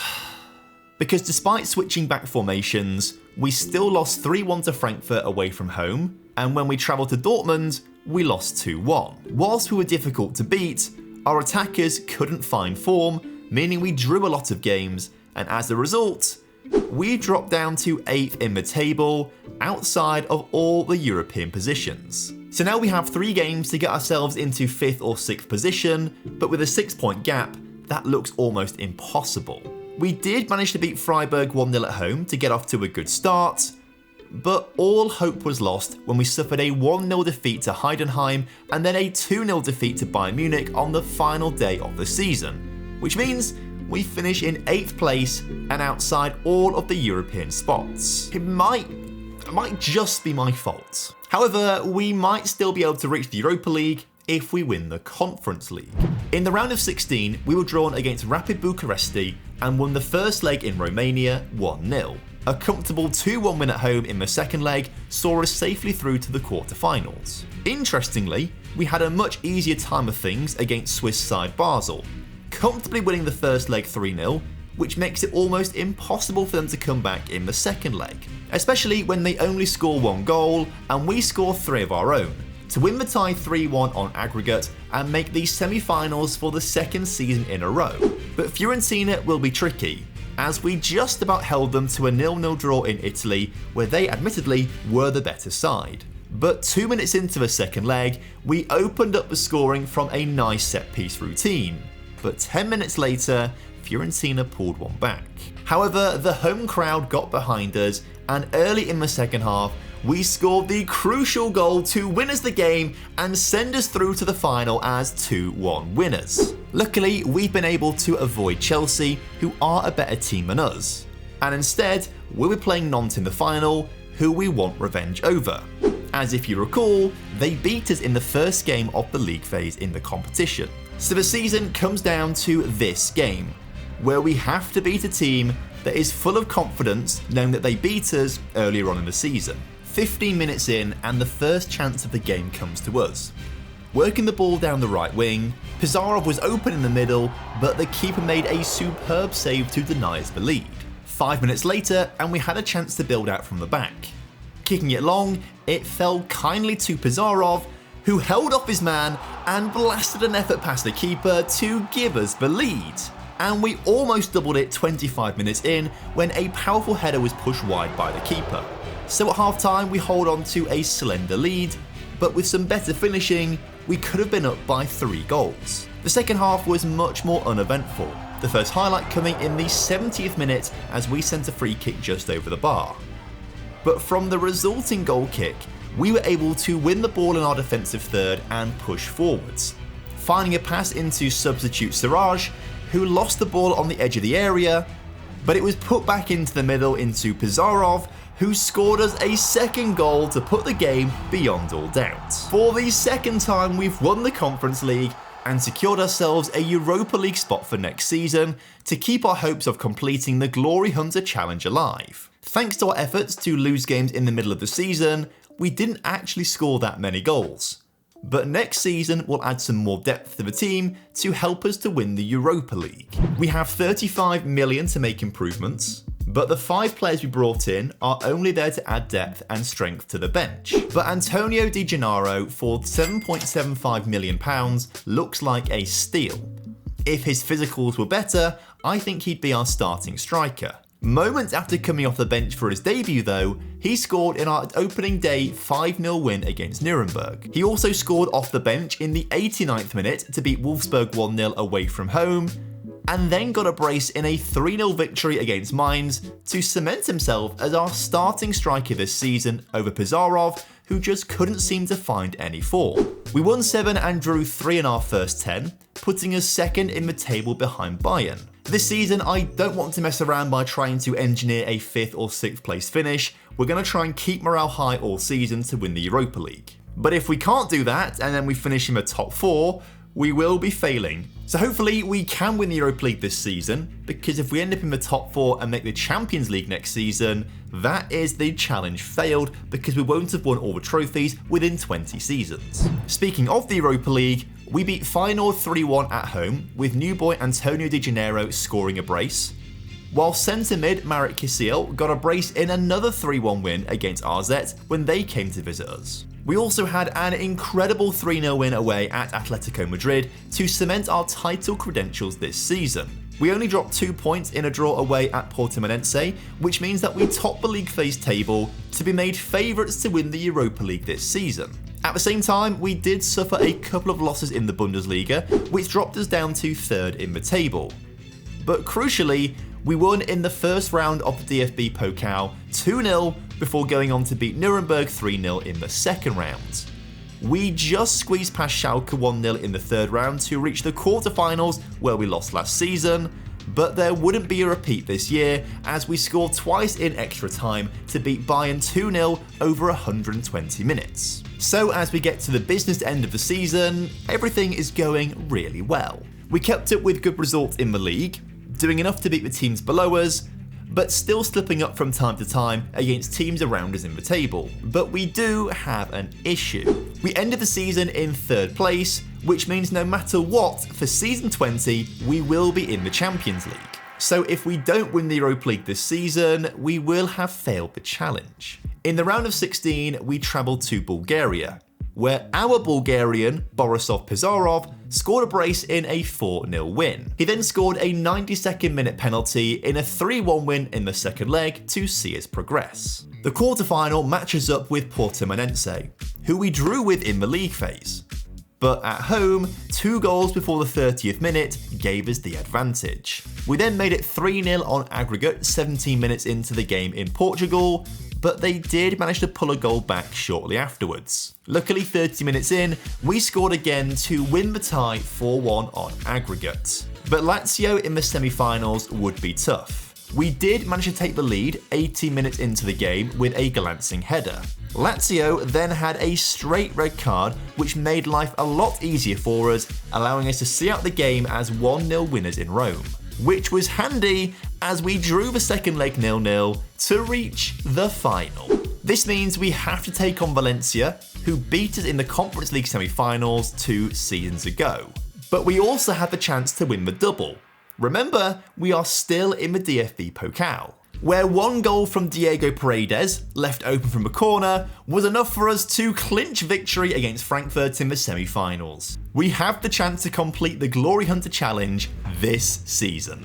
But we need to beat our former club Bayer Leverkusen in the DFB Pokal final to stand a chance of doing it. And we had the dream start to the match, as just over 60 seconds in, Kisiel put through Pizarov, who slotted past the keeper to give us the lead and shock our former club. In fact, there was so much shock, there wasn't another highlight until the 40th minute, where a clearly still rattled Leverkusen kept giving us the ball. But for some reason, Kisiel decided to volley away from the goal, and eventually Leverkusen got back in possession and started to build out. They worked the ball down the near side of the pitch and delivered a cross. Our keeper came out for it, missed the ball, and Leverkusen equalised. Half-time and we're drawing 1-1. But we had been the better side, and I wanted us to score early on.